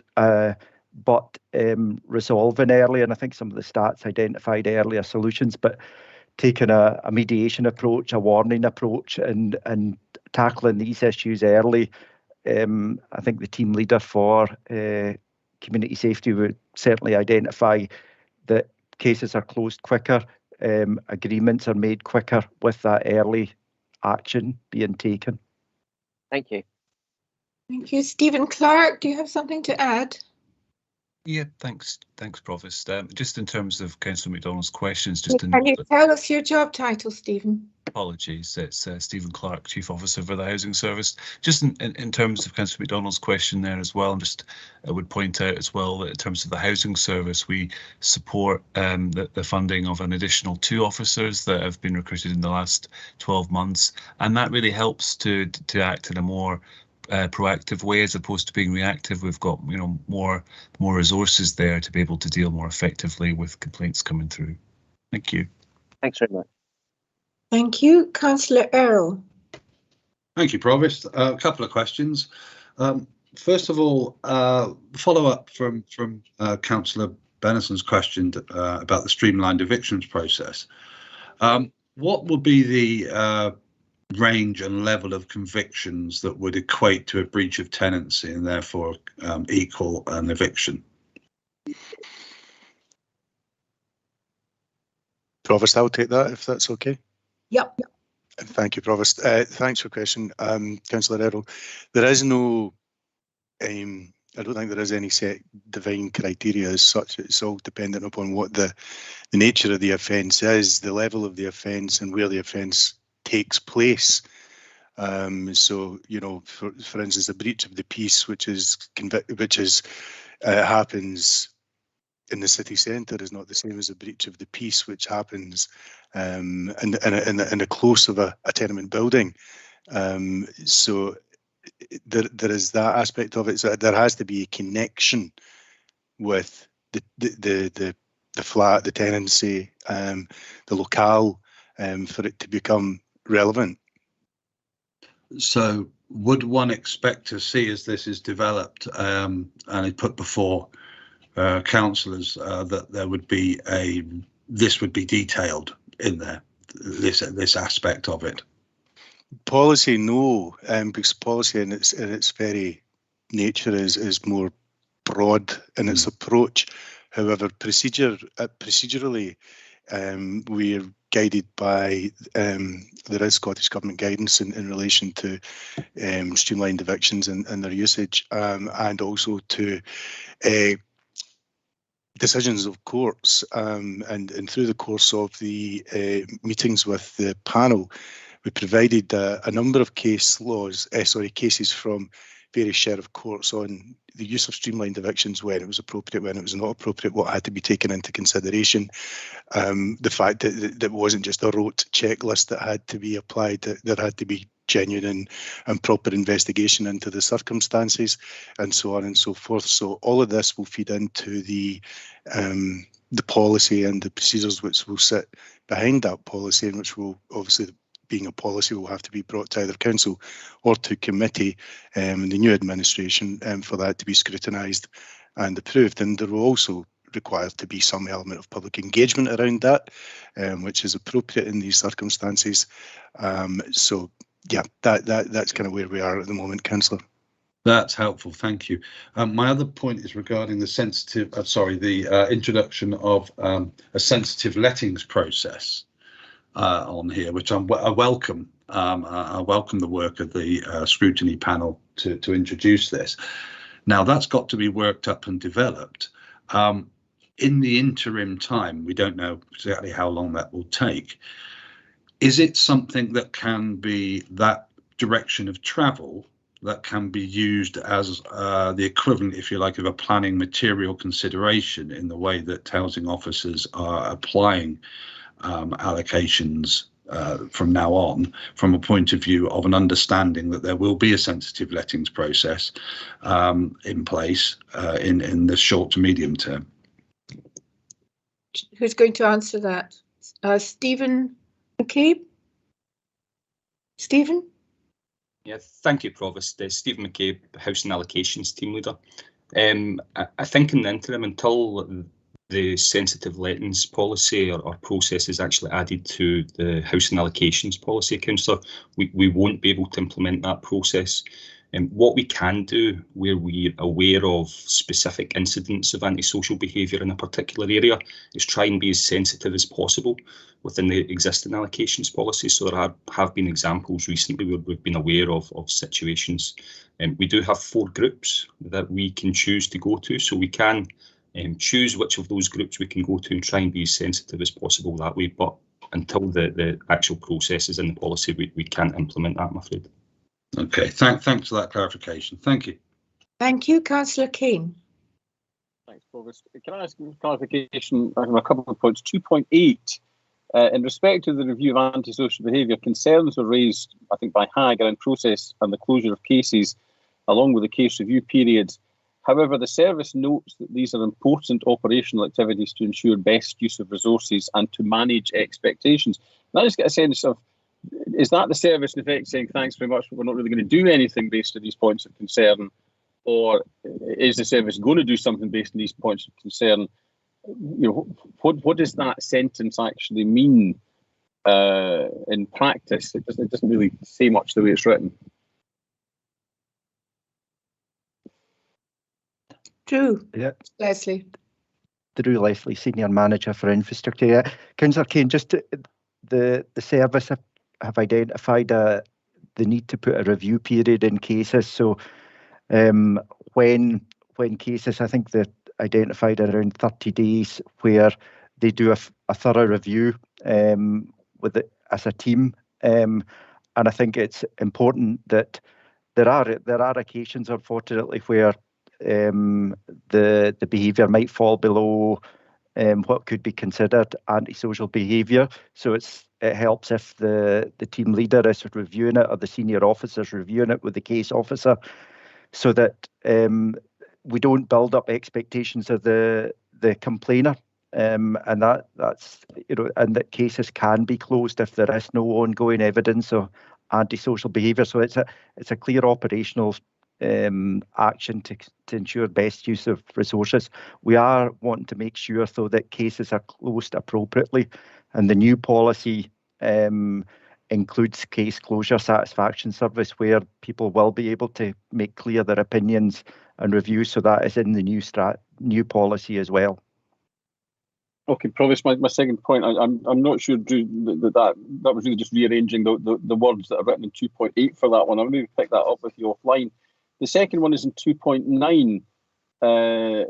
The service will also look to have a visible presence in periods of negative behaviours and work closely with these communities. I wonder if you could tell me what you mean by visible presence and work closely, because most ward councillors will have stories of working closely and visible presence, there being a disconnect between what the service considers these terms to mean and what the communities themselves tend to mean. So I think it's important that I understand, what do you mean by visible presence and work closely?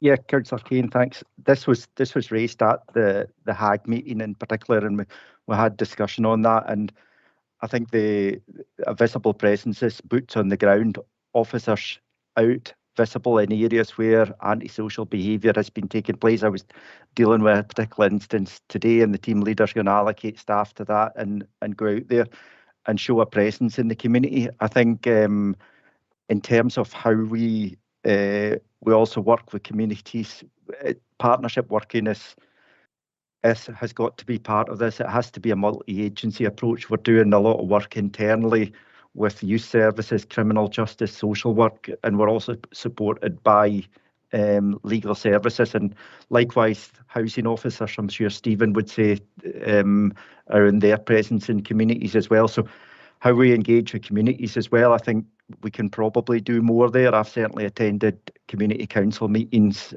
where areas of concern have been raised with me, and I've directed the team to go there. So a visible presence is boots on the ground, Councillor Kane.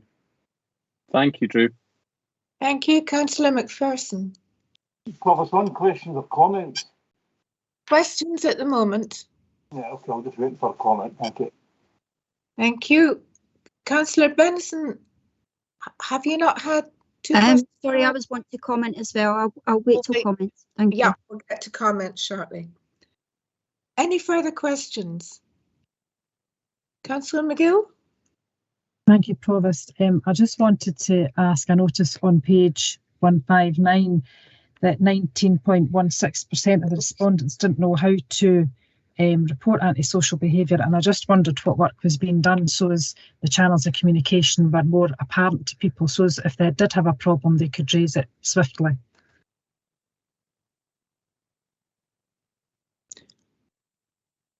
Drew? Yeah, Drew Leslie, Senior Manager for Infrastructure. Yeah, I think that was one that I've raised with the team leader. It was it's a little bit disappointing to see, but I think we can do more work on that. I think we do. The caseload has been high. It's been certainly high during the pandemic. So by and large, cases have been reported. We do need to do a bit more. So I'll come back with what our actions will be around that, Councillor McGill. Thank you. Thank you. Can I ask someone to propose the recommendations on page 149? I'll propose them. And a seconder? I'm happy to second, yeah. Thank you. Now open for comments. Councillor McPherson. Well, I'll maybe let Maureen go first, given she was the chair of the panel, so I'm quite happy to concede to Maureen first. Okay, Councillor Benson. Thank you. Thanks, Councillor McPherson. Just to pick up on Councillor Thompson's point about acting out with the remit, you'll notice on page 150 of the agenda, there is the actual motion, and it says the second sentence of the motion, Council also agrees that there should be a review of policies concerning Stirling Council tenants who persistently break their tenancy agreements through antisocial behaviour and or criminal activity, and the impact this has on neighbours and the wider community. The panel members were kept on quite a tight leash by our legal rep and by the lead officers and the chief officers, so we didn't act out with our remit at all, and that I don't even know why that was questioned, because it just didn't happen. So first I'd like to thank my colleagues on the scrutiny panel for their input, and I'd like to thank the officers for their work on the panel. I'd like to thank the Housing Advisory Group, and particularly Officer Stephen McCabe and Dan Hartles for their help and support. The panel felt that the recommendations made in this paper were the best course of action to tackle the problems of antisocial behaviour in our communities. And although it won't resolve the problems, it will give the council more options in dealing with antisocial behaviour in council properties. There were concerns expressed that the work of this panel would be about evicting people, stigmatising people, or showing lack of compassion or empathy. However, this was absolutely not the case. Communities across our wards are blighted by antisocial behaviour, and tackling this is not an easy task. Eviction is our last resort for Stirling Council, and it will continue to be so. The policies recommended in this report will run alongside current policies, but everyone who signs a Stirling Council tenancy agreement should know there are consequences when the agreement is broken. Our communities deserve to live in peace and quiet and not have their lives disrupted by individuals who have no consideration for their neighbours and act with complete impunity in their communities. The panel considered a range of measures. For those who want to move home because of antisocial behaviour, they should be given extra points to do so. Sensitive lettings should be introduced. An example of this being a street who has experienced recent antisocial behaviour. A tenant who has a history of antisocial behaviour will not be housed there. And that was just an example. There should be a longer suspension on the waiting list for those who have a history of antisocial behaviour. The panel also agreed that officers should develop a policy on streamlined evictions. This would give council more power to evict tenants who have been convicted of crimes where the punishment could be a jail sentence, and as Charlie described, it's where the crime has taken place in the houses that the tenant lives in. The panel agreed it would not be a blanket. Mr. Benison, could you begin to wind up, because I've got a queue of people waiting to speak, if you don't mind. Okay, I'll speak quicker then. It's just so people can understand what I'm saying. The panel agreed it would not be a blanket approach.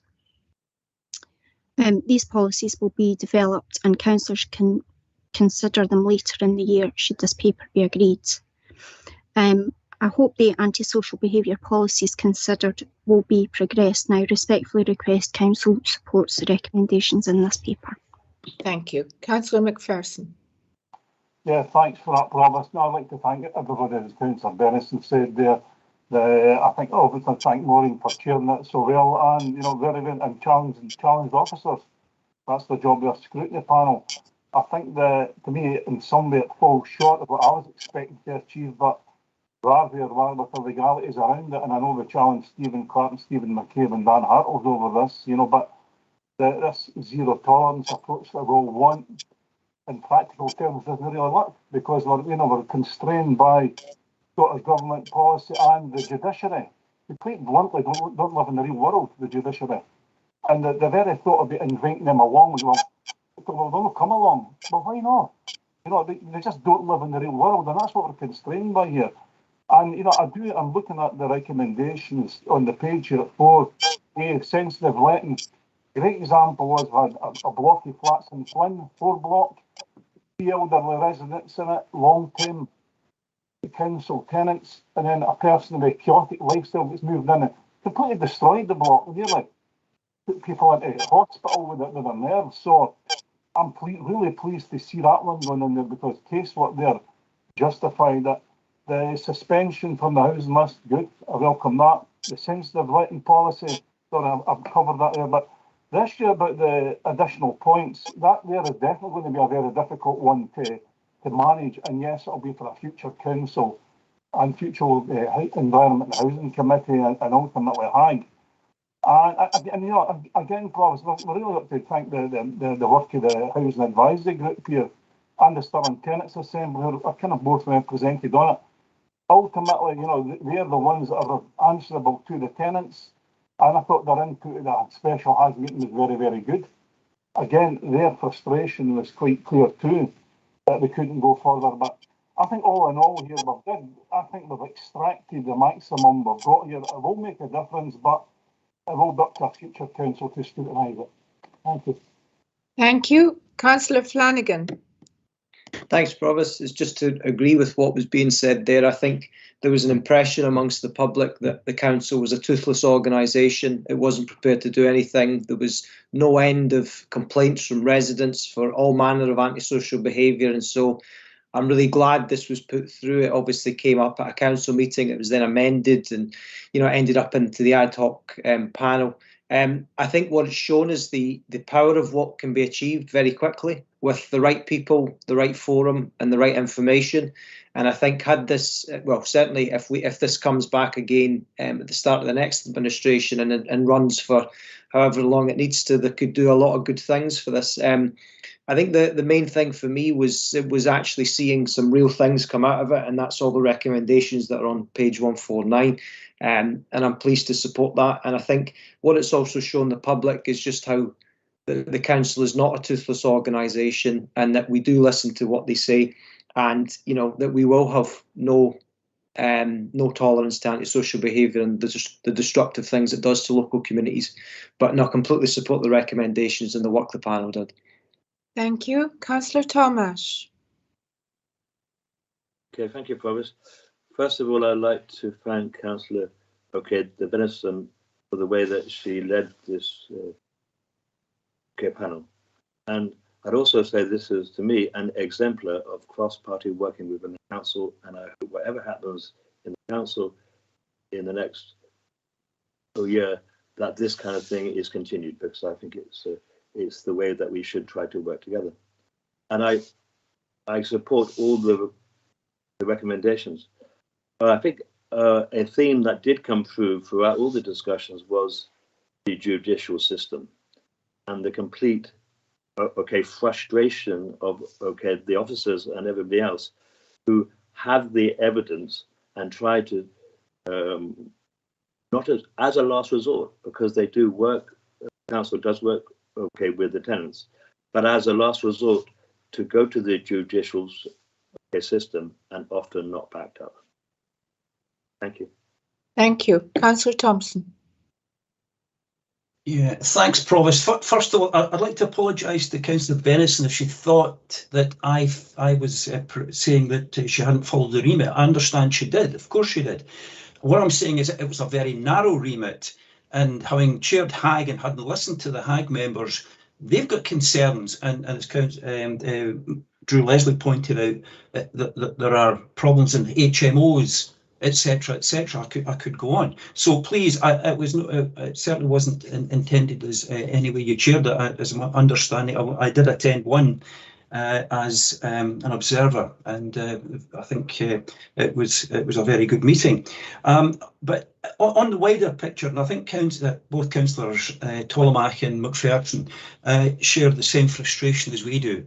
We've been long-term councillors, and it's the court system that's been the problem in the past. And it's very sad that the judiciary chose not to attend your meetings.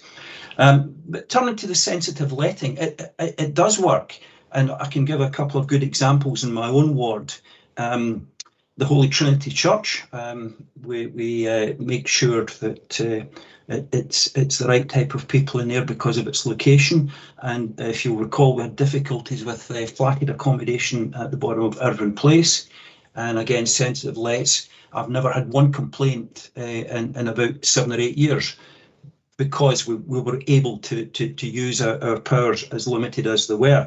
So I very much welcome this, but it's just the start. We've got to recognise that antisocial behaviour isn't just council tenants, it's beyond, and we've got to do our best to solve that problem as well. Thank you very much. Do we agree the recommendations on page 149? Agreed. Agreed? Agreed. Thank you. We now move on to item 11, which is the Stirling Council Senior Management Update. Carol? Good morning, Provost. Thank you. Morning, members. Before I take this paper, I'd quite like to just take a quick opportunity, if I may, to say that regardless of the rambunctious nature or fraternal nature that the council can sometimes be in this place, I think that we're privileged to have debate and discourse given world events at the moment. And the reason that I mention it is just to say that it could well be the last time that we're all together in this way. And personally, and on behalf of the senior management team, I'd like to say thank you very much for all of the collegiate working and the commitment to Stirling that all of you as councillors have shown. And I will wish you all of the best. I'm sure we'll speak again, but I wanted to say that when we were all together. So thank you very much. So moving on to the paper itself. Now, this is not an update which is seeking to fix anything. So I think it's important to say that strategically this is an evolution coming from the 10-year strategy, which we already have, from the workforce strategy, the 3-year plan, and the target operating model work, which is ongoing. So with that in mind, this work focuses on the strategic priorities nationally, locally, thinking about the council priorities and how we have our resources and talent best placed to deliver on those. So things that we've taken into account are the recovery from the pandemic, the proposal for a national care service, potential changes in educational establishments and curricula changes, the national performance framework for the Promise and City Region deal, just as some examples. Internally, there's a need for deeper, faster transformation. We've also taken that into account, and to ensure that financial sustainability is achieved whilst achieving best value for our residents and providing them with excellent public service. In all of that, we've been working from the outset with our trade union colleagues who are supportive from the outset of the development of the 10-year strategy all the way through to some of the changes, albeit them very minor in terms of the senior management responsibilities that we have in front of us today. And the recommendations are to note those changes and the technical amendments that would be required in terms of the scheme of delegations, etc. And I would ask members to note those recommendations, and of course happy to answer any questions on the paper. Thank you. Thank you. Questions to our Chief Executive? Councillor Houston. Thank you, Provost. Can I just ask for clarification on points 3 and 4 on the recommendations, as far as it says that we delegate authority to the Chief Officer Governance to make any necessary consequential changes to the scheme of delegation, and then goes on to say, and to the contract standing orders. And also in the following paragraph, it talks about, note the changes will be reflected in the financial regulations, will be revised by the Chief Officer Finance, as set out in the decision of the Council on the 9th of December in relation to contract standing orders. You know, this paper is about, I read it as about the senior management update and the kind of restructured move, which I entirely support and agree with. But I just asked the question, what is it that we're changing in contract standing orders, or what powers are we giving to the Chief Officer Governance to change current standing contract standing orders? And has that got any reflection of the decision that we made earlier at item 8, or indeed we made during our discussions in December the 2nd and 9th? Carol? Yep, thank you, Councillor Houston. I'm sorry, Julia probably will come in. Predominantly, that is it's about nomenclature, Councillor Houston. So all of the governance documents have to reflect any change in nomenclature of the posts, or indeed the responsibilities. So it's to make sure that the full suite of governance documents are accurate in that regard. But I'll ask Julia obviously to come in and finesse that answer. Thanks, Julia. Julia? Thank you, Carol. I don't think I can finesse that any further. I think that's exactly the answer. Julia, just remind people that you're our Chief Governance Officer. Yes, I am the Chief Officer for Governance. Thank you for the answer. Councillor MacDonald. Thank you, Provost. I just wanted to quickly ask, I don't have any objections to any of this. It sounds great, but does this mean you're renaming the posts and moving people about, or is it a reshuffle? Are we recruiting? How does that actually work in practice? Thank you, Councillor MacDonald. I think the detail of all of the changes are in the body of the report, and it's a mixture. So there are some changes in terms of reporting lines. There are changes in terms of a couple of new posts, etc., all of which is set out, and there will be an active, open and external recruitment process for any posts which are vacant and need an appointments panel. And the grade at which these posts are will all include elected members. Thank you very much. Thank you. Councillor King. Thank you, Provost. Just a plea on the changes to scheme of delegation. I noticed it says scheme of delegation and recommendation 3, but scheme of sub-delegation and recommendation 5. I'm pleased that it's going to be circulated. That the financial regulations, the scheme of delegation and the contract standing orders, if any changes are made to them, can they be circulated to all members with tracked changes, please, so we can see exactly what's been changed? It just makes our life easier for following along with what's happening. Julia? Yes, that's absolutely no problem. That's what we will do. It'll be very, very minimal, Councillor King, but that's what we will do, yeah.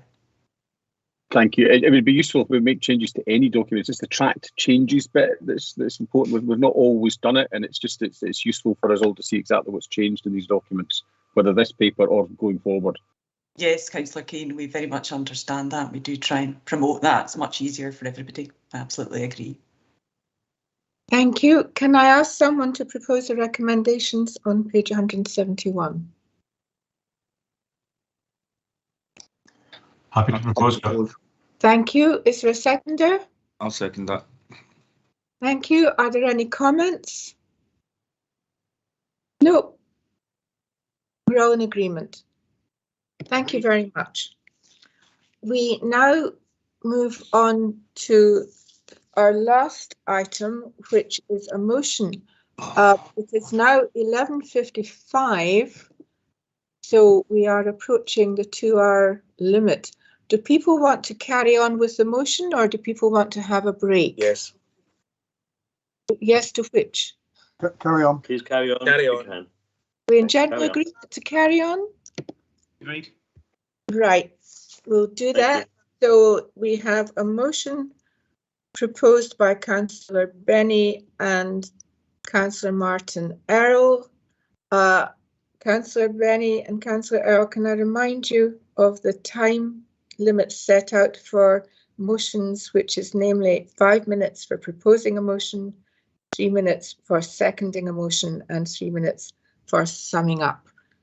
Councillor Benny, would you like to propose your motion? Yes, I will, Provost, and I will attempt to be briefer than even 5 minutes. This is the last formal council meeting that we have. We do have the special meeting this afternoon. I understand there is a meeting next week where the council will meet as planning panel, but this will be the last item on the formal council agenda. I think it's opportune. When the history of this administration is written, there will be obviously a number of things that have happened to Stirling which have been reacted to, most significantly of which was the COVID pandemic. But in terms of the activity of the administration and things that have been caused by them, the reduction in the council waste collection service from every 2 weeks to every 4 weeks will probably be the one which is remembered by residents most. I'm sure lots of members will know that the Scottish Conservative Party have had lots of surveys out, and we have been speaking to a large number of people about this issue. I've got to say it is very difficult to find anybody who supports this, which would have been very clear to this council when it took that decision, had it consulted at the time. And this motion is about recording an apology to the people of Stirling for not undertaking that consultation appropriately. There have been a number of times when this has been raised.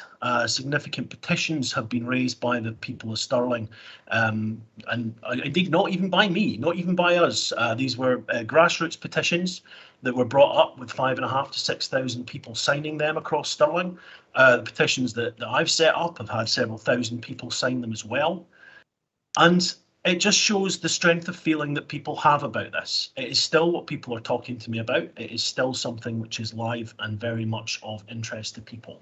And I think it is incumbent upon us to acknowledge that something went fundamentally wrong with our policy-making process at that point. Something went fundamentally wrong because we made a major significant change to a service which is affected, affects every single resident, every single householder in the Stirling area is affected by this decision. And not once did we go out to public consultation to speak to people about it. We did some survey which had some vague thing in it, which I think is a bit of a fig leaf, which is used occasionally, but there was never any consultation on the idea of reducing the frequency of waste collection services for the grey and blue bins. And I think that that is something that I feel ashamed of because this council failed. And I think it's appropriate for us to record an apology at this stage at the last meeting of the council. Thank you, Provost. Thank you. Councillor Earl, you seconded the motion. Do you wish to speak at this point? Thank you, Provost. I did, yes, second the motion. I reserve my right to speak. Thank you. Thank you. Councillor Thompson. I'd like to propose the direct negative, Provost, and I'll explain. And I think we've got to look at the history of this. Can I just check first that we have a seconder for the direct negative? I'll second that, Provost. Thank you. Councillor Thompson. Yeah, as I said, Provost, we've got to look at the history of this. And it dates back to February 2016, when Councillor Benny presented a motion to Council, including an item to save the council £800,000. And I'll read it out. Priority-based budget option HSE 003 Transformational Operational Services. At that time, Councillor Benny, you proposed to get rid of the curbside recycling wagons, and instead you gave people more bin capacity in the belief that giving them that capacity, they would recycle more. The opposite happened. I mean, nobody can fault the approach, but the fact is that people just used the greater capacity to fill their bins with more material. In addition, you had the opportunity to change from the diamond bin to the comb bin. Which has been the brunt of the problem? But it cost £2 million and you deferred that decision. You ignored officer advice. It didn't work. We had breakdowns of the vehicle because of the arrangement. The collection rates went down to 75% and it was costing the taxpayers £600,000 more to collect waste. That was within 12 months of the new system coming in, by which time the SNP Labour partnership had taken control of the council. And this is where it gets interesting, Councillor Benny. We set up an all-party waste working group consisting of officers and elected councillors. Myself, Councillor Tollemache of the Greens, Councillor Gibson for Labour, and Councillor Oxborough representing your party. We looked at all the problems with the new waste collection. We considered a range of options. We introduced new software into the cabins. We attempted to optimise the routes on the back of that, but the only way to resolve the problem was to pay overtime, roughly £600,000.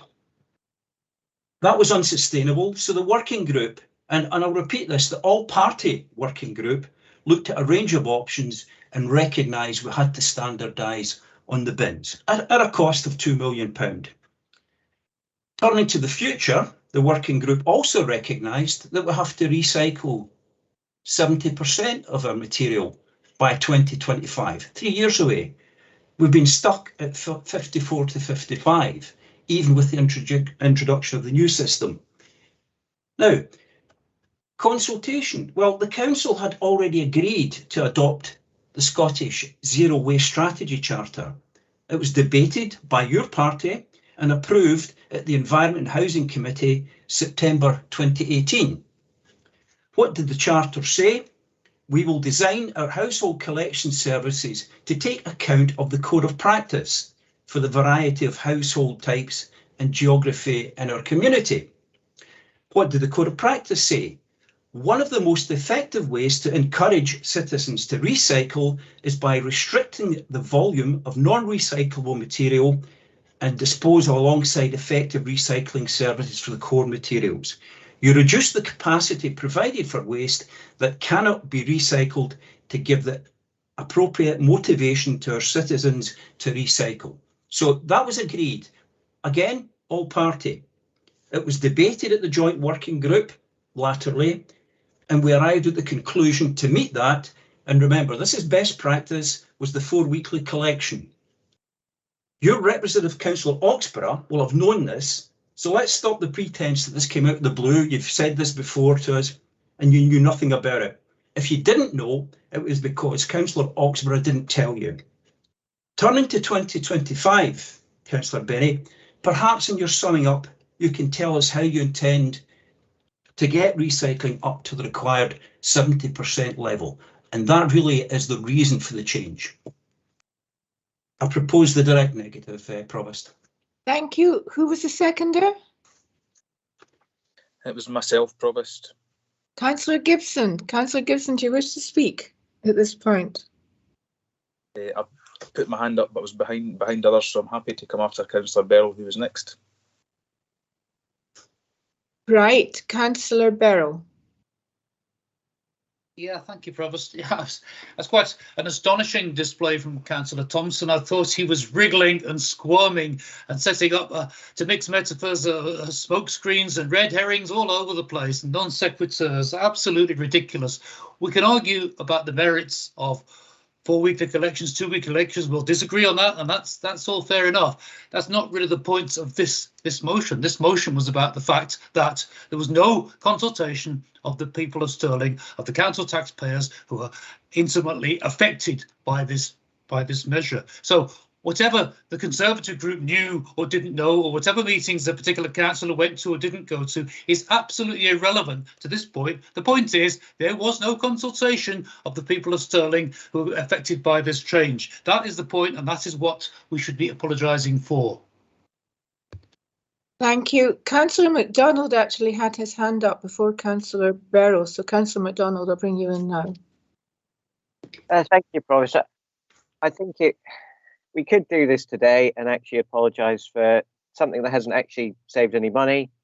We actually consulted after the decision was made, which is not how you actually consult. You do the consultation, then you make the decision. And we could have consulted on potentially 9 options, and we only ever explored this one, which I think we should just apologise. We didn't get the consultation right, and it's not the best moment for this council. So I would support the motion to apologise. Thank you. Thank you, Councillor Gibson. Yes, Provost, thank you very much. It is like Groundhog Day all over again, isn't it? I think we've all heard all these comments before. We've all heard all these issues before. Goodness, you'd think there's an election coming. Oh wait, there is.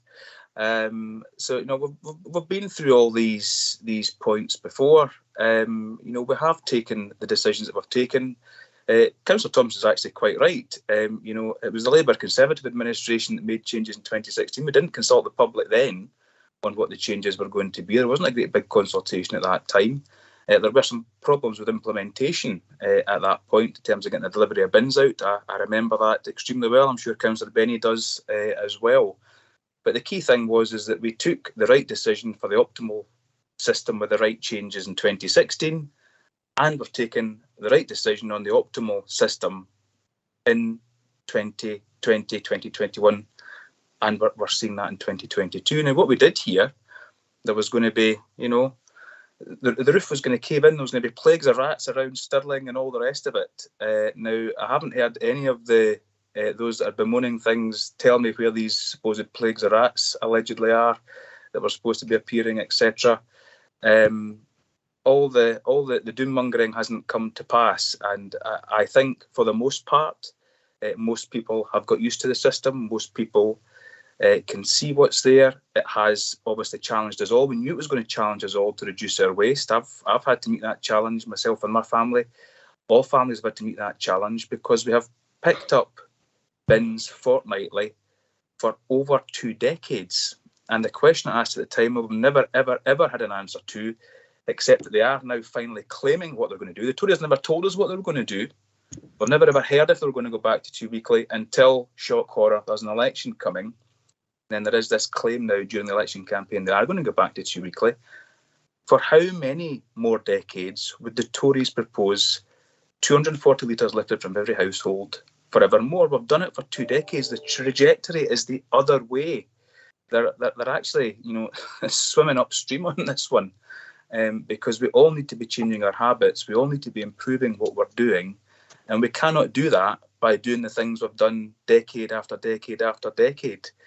And that's the fundamental question that the Tories simply just can't answer. And all this apologising for public consultation, it wasn't a consultation that had 4 optimal options. There was an optimal option. Any kind of consultation would have given the impression of some kind of popularity contest or some vote that was going to determine whether it should or shouldn't happen.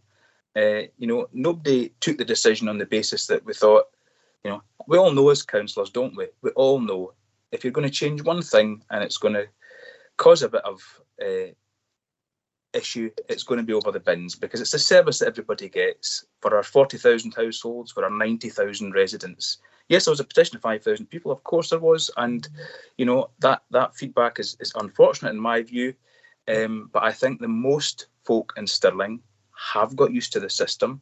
They have made the transition. They can see where we're going. It has challenged everybody, of course it has. But the question has to be, is it the right thing for now and for the future? And I think that is the case, unless anybody that's got any other options wants to be back to proposing more landfill. And I see we've got a couple of budget options coming up later. So we may well have more Groundhog Day this afternoon, Provost. So I'll leave my remarks at that to say we haven't consulted in the past. And Councillor Bell was talking about red herrings. This is the ultimate red herring of consultation. And leading folk up the garden path, quite simply. Thank you, Provost. Thank you. Councillor Thomas. Okay, thank you very much. I actually wanted to agree with, some of Councillor Thompson's, the comments. I think he puts a historical, record of the waste collection in the Stirling area.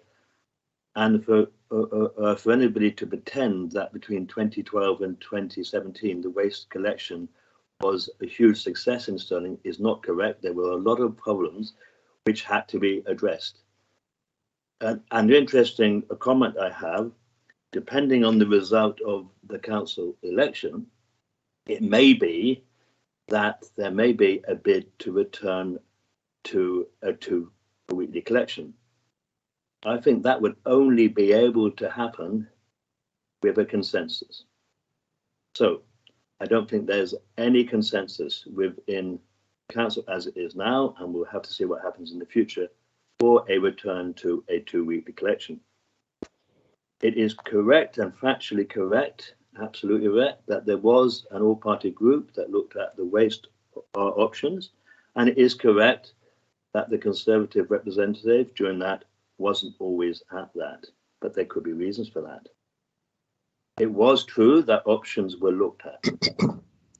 So that's fine, Councillor Thompson. I have okay. There's no problem with your record on that. Where we differ is in what happened next. What happened next was it was suddenly, and I as a councillor, being on that group, was not informed before this council, it was put to the council that at this stage, the option for the 4-weekly collection would go. I was not told that. So I tried at the time, as other people had do, to get a delay in it to have a proper consultation process. Now, the reply that we have from officers to the motion talks about what happened afterwards. It doesn't talk about what happened before. So that's my thing, and I think going forward, we possibly could go on an option for a 3-week collection. In Newton Mains, for example, that council, East Wensbury Council, have a 3-week collection. I suspect they will go to a 4-weekly collection. So a 3-weekly collection could have been a transition to a 4-week collection. I am not convinced at the moment that the education for the public is meaning that they are adopting it. I think there are some adopting. I can look at my street when bins collected and the grey bins are full. Now that could be people who take their excess material to the recycling site, but there are other areas in Stirling where the bins are overflowing.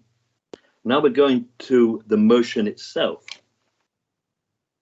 I think when we come to council, we should have motions that do something for our electorate, who actually do something. So we vote on a thing which says, we will do A and B, or do you support A and B? This motion effectively does nothing. If this was passed, and I might recommend an amendment to it in a minute, but if this was passed, the mere fact that the headlines of the local newspaper says council apologizes for waste, the chaos or whatever word they use, that effectively for a person, from a neighbour, makes no difference at all to their waste collection next week. And we as the councillors are elected to make effective decisions. So I'm reluctant to support a motion.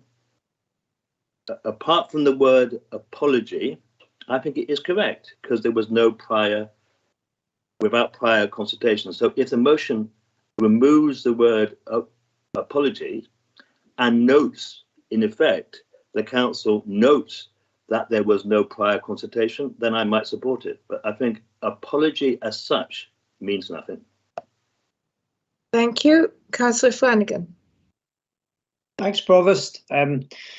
I just wanted to comment on just a few things here. So it's been suggested that this is purely electioneering by us, that we're only doing it because of the election coming up. So in 2020, this was raised, nearly 2 years before the election was come up, and we've been categoric that we'll never support it and would overturn it on day one, which we will. What's also interesting is that if you read the manifestos of Labour or the SNP prior to 2017, there's absolutely no mention that they're going to slash waste collections. And I wonder why that is. Well, let's imagine. I imagine they wouldn't have got elected if they'd said, well, when we come in, we'll slash the collections. So I'm not going to sit and listen to that. We're only doing this because of that. In terms of complaints, maybe they're not reading their emails. I get daily complaints about this. Every time I go on social media, every time I look at my inbox, there are people complaining about this. So maybe it's a case of they're not going to complain to people who aren't going to change it effectively. I suppose with the motion, we've done this before. We've tried in vain. I think it's a Napoleon quote, never interrupt your opponent when they're making a mistake. But we've tried with the administration. We've tried our best to try and get them to reverse it. I have never seen the public more animated about a local issue. And there's a sense here that, well, these things just happen. But you know what else is happening? Council tax is going up. The council tax has never been higher. People feel this. People see it. Council tax is now very much becoming the second bill of a household. And yet when people see this, they see other council areas that have 2 weekly collections, which only us in Falkirk that have this. And yet they're angry and they want to see change coming. And I suppose there's, in terms of what was said about, how do you solve the recycling problem? Well, you don't slash collections if you want to increase recycling. If you look at the stats we've got for Falkirk, who have a 4-week collection, their cycles they've gone down by 5% on recycling. And not to mention people making more trips to the tip. When they're waiting to load it, the car's running, all this other stuff there. So we've been very clear, and we'll say this on every doorstep. This will be reversed on day one if we get elected and put in administration. I'm happy to support the motion. Thank you. Councillor King. Thank you, Provost. Councillor Flanagan said this was not about the election and then was just electioneering there for the last 30 seconds. This motion is naked electioning, and I'm fine with that. I think one of the things all 23 of us need to recognise is there's an election coming. And I have seen the Tories leaflet of saying what they will do with the bin collections. That's fine. That's the place to have the debate, Councillor Flanagan, on the doorstep. This motion is naked electioning in its words. If we can't all agree that, then not only we're just having fun here with the electioneering, and it's a serious issue, and we shouldn't be having fun. We shouldn't be being mischievous with it. We should be being honest with the people of Stirling. We've invested hundreds of thousands of pounds in LED streetlights. We're putting solar panels on our council house roofs. We're investing in energy generation schemes using waste. We've all signed up to an environmental pact that says the planet is dying. The planet is in its last legs with the way that we're approaching an awful lot of our policies. You signed up to that, Councillor Flanagan, Councillor Benny, you all signed up to this. But we are compartmentalising the fact that the planet is dying and we need to do all we can to save it with a local issue that says if we had no environmental issue to worry about, then we could go back to 2-week bin collection. I get the election point, I do, but the bigger point that's getting totally lost in this ongoing Groundhog Day of let's apologise for this, let's do this, is the planet is dying. And the Tories have no solution to that, and they're quite comfortable to keep collecting your bins, keep putting it in landfill, keep burying our waste and burying in your heads in the waste. It's not even burying your heads in the sand, it's burying your heads in the waste that you're collecting. Because if we don't do something radical, our kids and our grandkids are going to be in a hell of a mess. So I just want to make a plea for the bigger picture here. I get this is an election issue, and we all do. But let's not try and pretend to each other in this chamber that it's anything else, this motion, other than an election stunt. Thanks, Provost. Thank you. Councillor Houston. Thank you, Provost. I absolutely agree. A blatant piece of electioneering, probably because there's very little else that the Tories have got to offer the people of Stirling. So they go for the emotional bit. And certainly, a lot of people signing petitions based on a sad lack of knowledge, and sometimes based on just the misinformation which has been spread by many councillors. This wasn't in our election because it was a problem that emerged when we took over administration and you saw the size and the scale of the problem that was there. And as far as consultation goes, well, you consult when you've got options. What is the option we're going to ask about? Would you want to switch to 4 weeks rather than 2 weeks? Well, that's like saying, would you like a Mini or a Rolls Royce? I'd like a Rolls Royce, but I can afford a Mini. So, it's the questions you need to ask.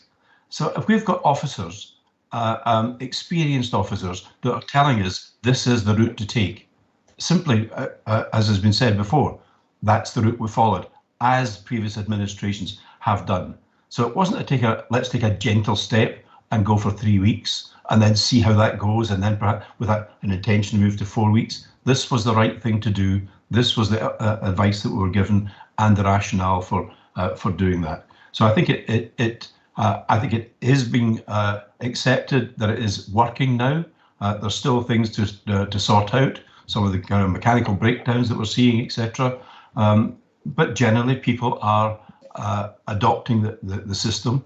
Hopefully that we'll see that as reduced landfill costs as well. So I think it's been said that that doing the right thing isn't always popular, but doing the popular thing isn't always right. And I think what the council has done this time is done the right thing, because that's the direction of travel that we need to be going in. And I think we'll see other councils also beginning to follow in the footsteps of Stirling in the future. Thank you, Provost. Thank you. Councillor McPherson. Yeah, thanks, Provost. Yeah, I think what we've heard is mass exaggeration by Councillor Flanagan, especially, and Councillor Benny, Provost. At the end of it, I'm not going to deny for 1 minute that this was not an easy decision. It wasn't an easy decision. However, it's went quiet, and I would challenge anybody to share the amount of emails that I get with the rest of them. And so Councillor Flanagan's at it here.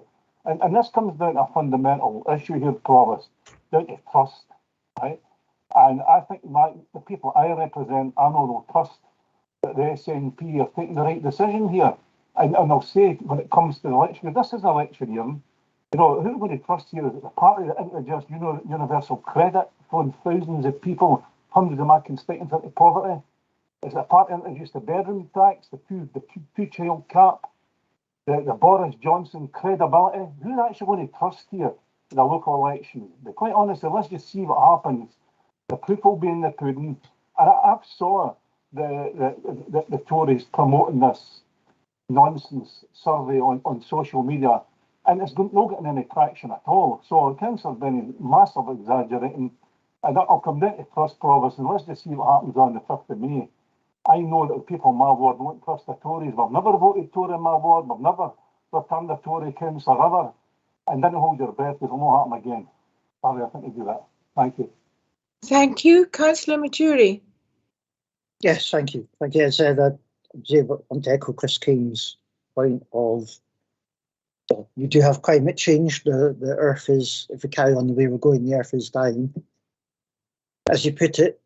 But so why adopt a system where the only other experience in Scotland is recycling rate has decreased? And as for the reason for us being to increase cycling, from the June 30th 20 paper, grey and blue bin frequency change, the key benefits that this will realise will be full refuse collection vehicle fleet flexibility, consistency of national vehicle and bin systems, improved route completion and customer satisfaction, a reduction in wheel bin and parts expenditure. I'm not seeing key benefit is increased recycling or anything like that. So, yeah, that's a red herring. Thank you. Thank you, Councillor Errol. Thank you, Provost. I'll just, as seconder of the motion, I'll just speak briefly. I won't go over the many comments in many areas that have been. I would actually just make the point, as Councillor Beryl attempted to do before we went off down all kinds of tangents, that the motion is there simply to ask the council to accept it should apologise for the way it conducted itself over this matter. And I don't think there's anything wrong with that. And I disagree with Councillor Tolomash's point on this, actually. I think everybody should recognise when they've got it wrong, and something as big as radical change to a basic service of this nature without any prior consultation and discussion. And as I say, the administration believe they have had a strong case for why this was necessary, and there weren't any other realistic options available. Well, if we'd have had a consultation approach, you'd have had a chance to tell everybody and convince them and to to make your case, not after the fact, but before the fact. Give people their place. They are residents, they're the people that put us here. They vote for us or they don't vote for us. They pay their taxes, their council taxes and everything, and they use the service. When you're doing something as big as this, give them their place. We also didn't take the opportunity to call upon the well of knowledge and interest and expertise in many places that exists within the people of Stirling. So rather than present them with a fait accompli, this is it, our officers have told us this is the only way to go. Why not have had a consultation, and we would have gleaned interesting insights, thoughts, comments, suggestions from the people of Stirling that may have helped us design something better. I don't know, but the fact that we didn't try was wrong, and we should say sorry for that, and we should not endeavour not to do that again. And let us not forget that this has had a reputational damage on the council that has seeped out across other services and other aspects of what the council does, and that has been actually acknowledged quite clearly in previous papers and reports. So let's not pretend this didn't have a negative effect, and let's not pretend that actually it was a poor idea not to have actually spoken to the people of Stirling before this decision was voted on before councillors. Thank you, Provost. Thank you. Councillor Talmash, are you wanting to propose an amendment? Yes, I am, and my amendment would be to remove the word apologise and effectively say that council notes that there was no prior consultation to the waste changes in June 2020. That would be what I would propose. Thank you. Okay, thank you. Do we have a seconder?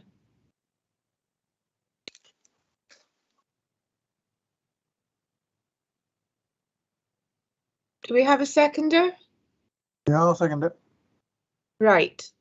Proposed by Councillor Talmash, seconded by Councillor Davis.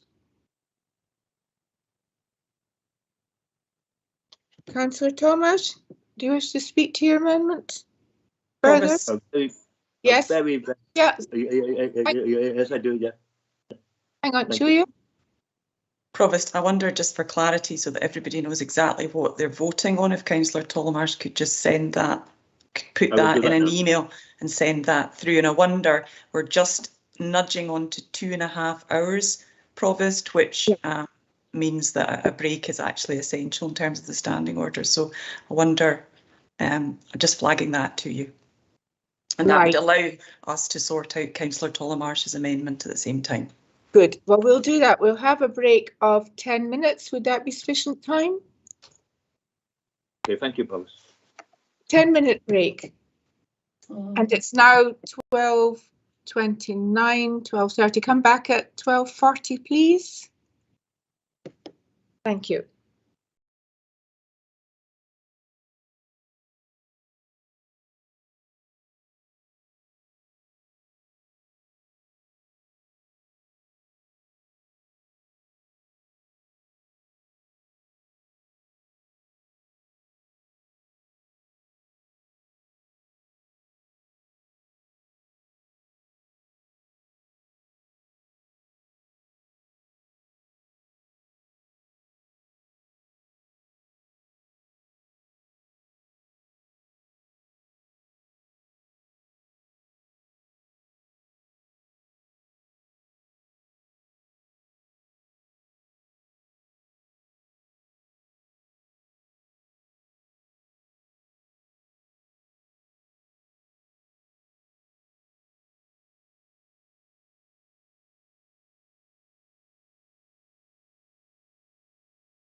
Thank you.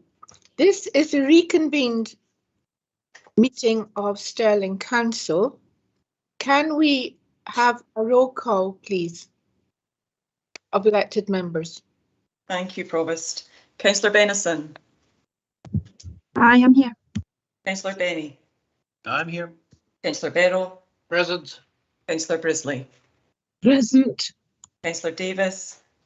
Present, yes. Councillor Dodds. Present. Councillor Earl. Present. Councillor Farmer. Present. Councillor Flanagan. I'm here. Councillor Gibson. Present. Councillor Houston. I'm here. Councillor Hutchison.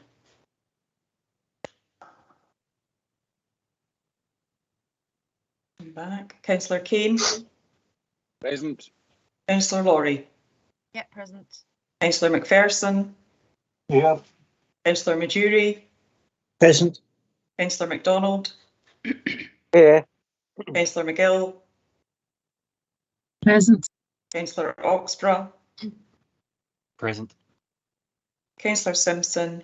Present. Councillor Thompson. Present. Councillor Tollemache. Yeah, present. Councillor Tweed. Present. And Councillor Hutchison, have you joined us?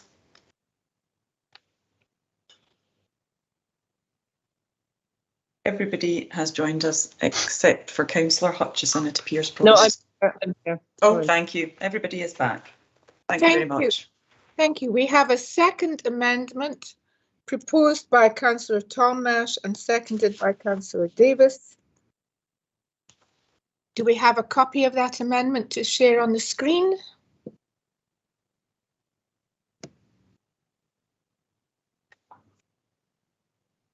Councillor Tollemache, would you like to speak to your amendment?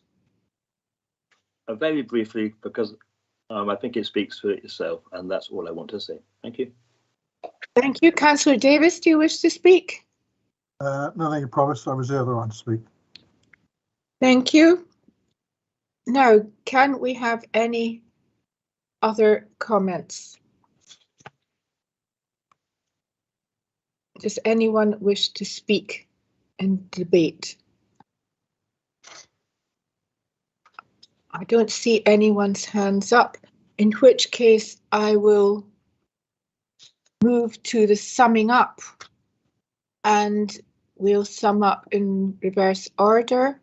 So, Councillor Tollemache, do you wish to sum up? Okay, thank you.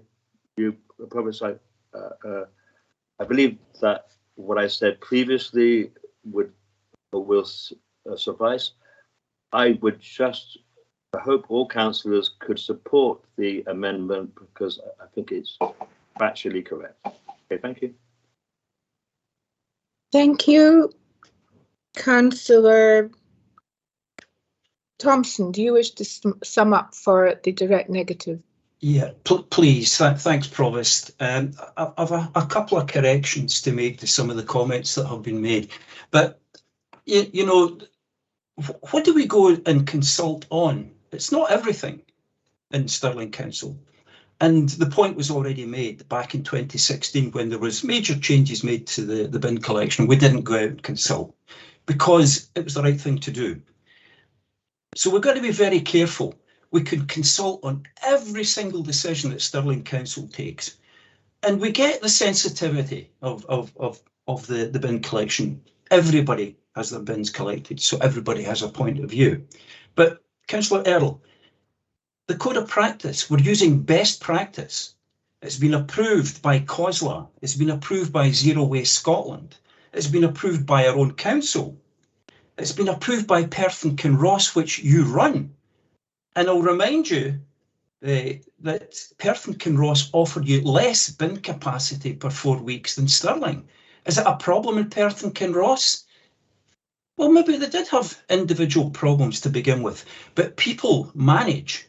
And this is all about recycling. This is about getting to 2025, get us up to 70% of recycling. Now, Councillor Flanagan mentions Falkirk, but again, go and look at the statistics. If you look at the improvement service, Falkirk's recycling rate was improving until COVID hit. And that has affected every single council. And Councillor Earl, I can see you making faces there. Go and look at the statistics. COVID has hit every single council, including ours. And we're recovering. If you go and look at the statistics from the last Environment and Housing Committee, you can see it's beginning to work. So, yes, we could go out to consult, but we can't do it on every occasion. We've adopted best practice. I propose the direct negative. Thank you. Councillor Benny, do you wish to sum up? Yeah, thank you, Provost. I think Councillor Earl, I didn't realise Councillor Earl was running Perth and Kinross Council. I'm sure that's quite entertaining. It's a little promotion for him. I don't know if the pay's better. I think this comes down to a fundamental question about whether we should be doing things to people or whether we should be doing things with people.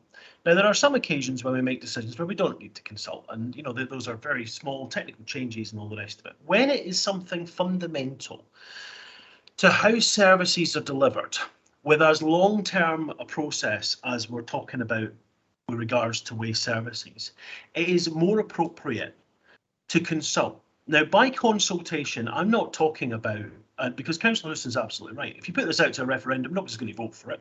Nobody would like the idea of having the bins cut from every 2 weeks to every 4 weeks. But what I'm talking about is consulting and bringing people into the confidence of the council, sharing information with them, explaining to them the situation.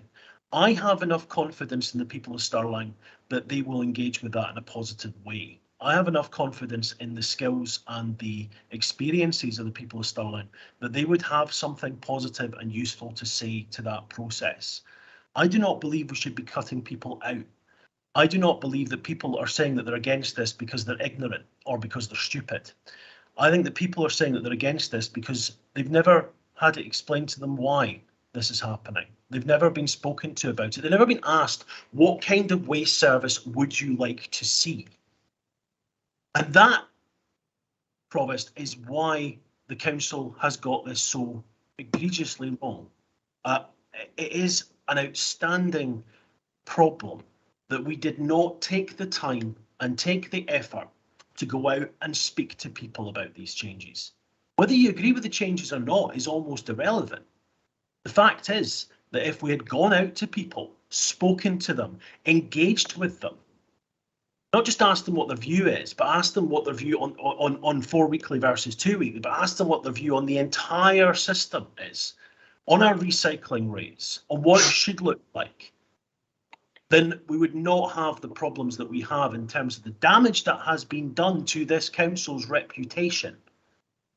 And we would be much more trusted by the people of Stirling. It is right that we should apologise. Now, Councillor Tolomash's amendment I don't agree with, because it is right that we apologise. When this council gets something wrong, as it has done in this case, it should apologise. And Provost, I hope that people will vote for the motion and reject the amendment and make sure this council puts on record its apology to the council taxpayers and to the residents and citizens of this town for getting it so wrong. Thank you. We're now going to move to the vote. Julia? Thank you, Provost. So we will vote in relation to Councillor Tolomash's amendment, his motion, beg your pardon.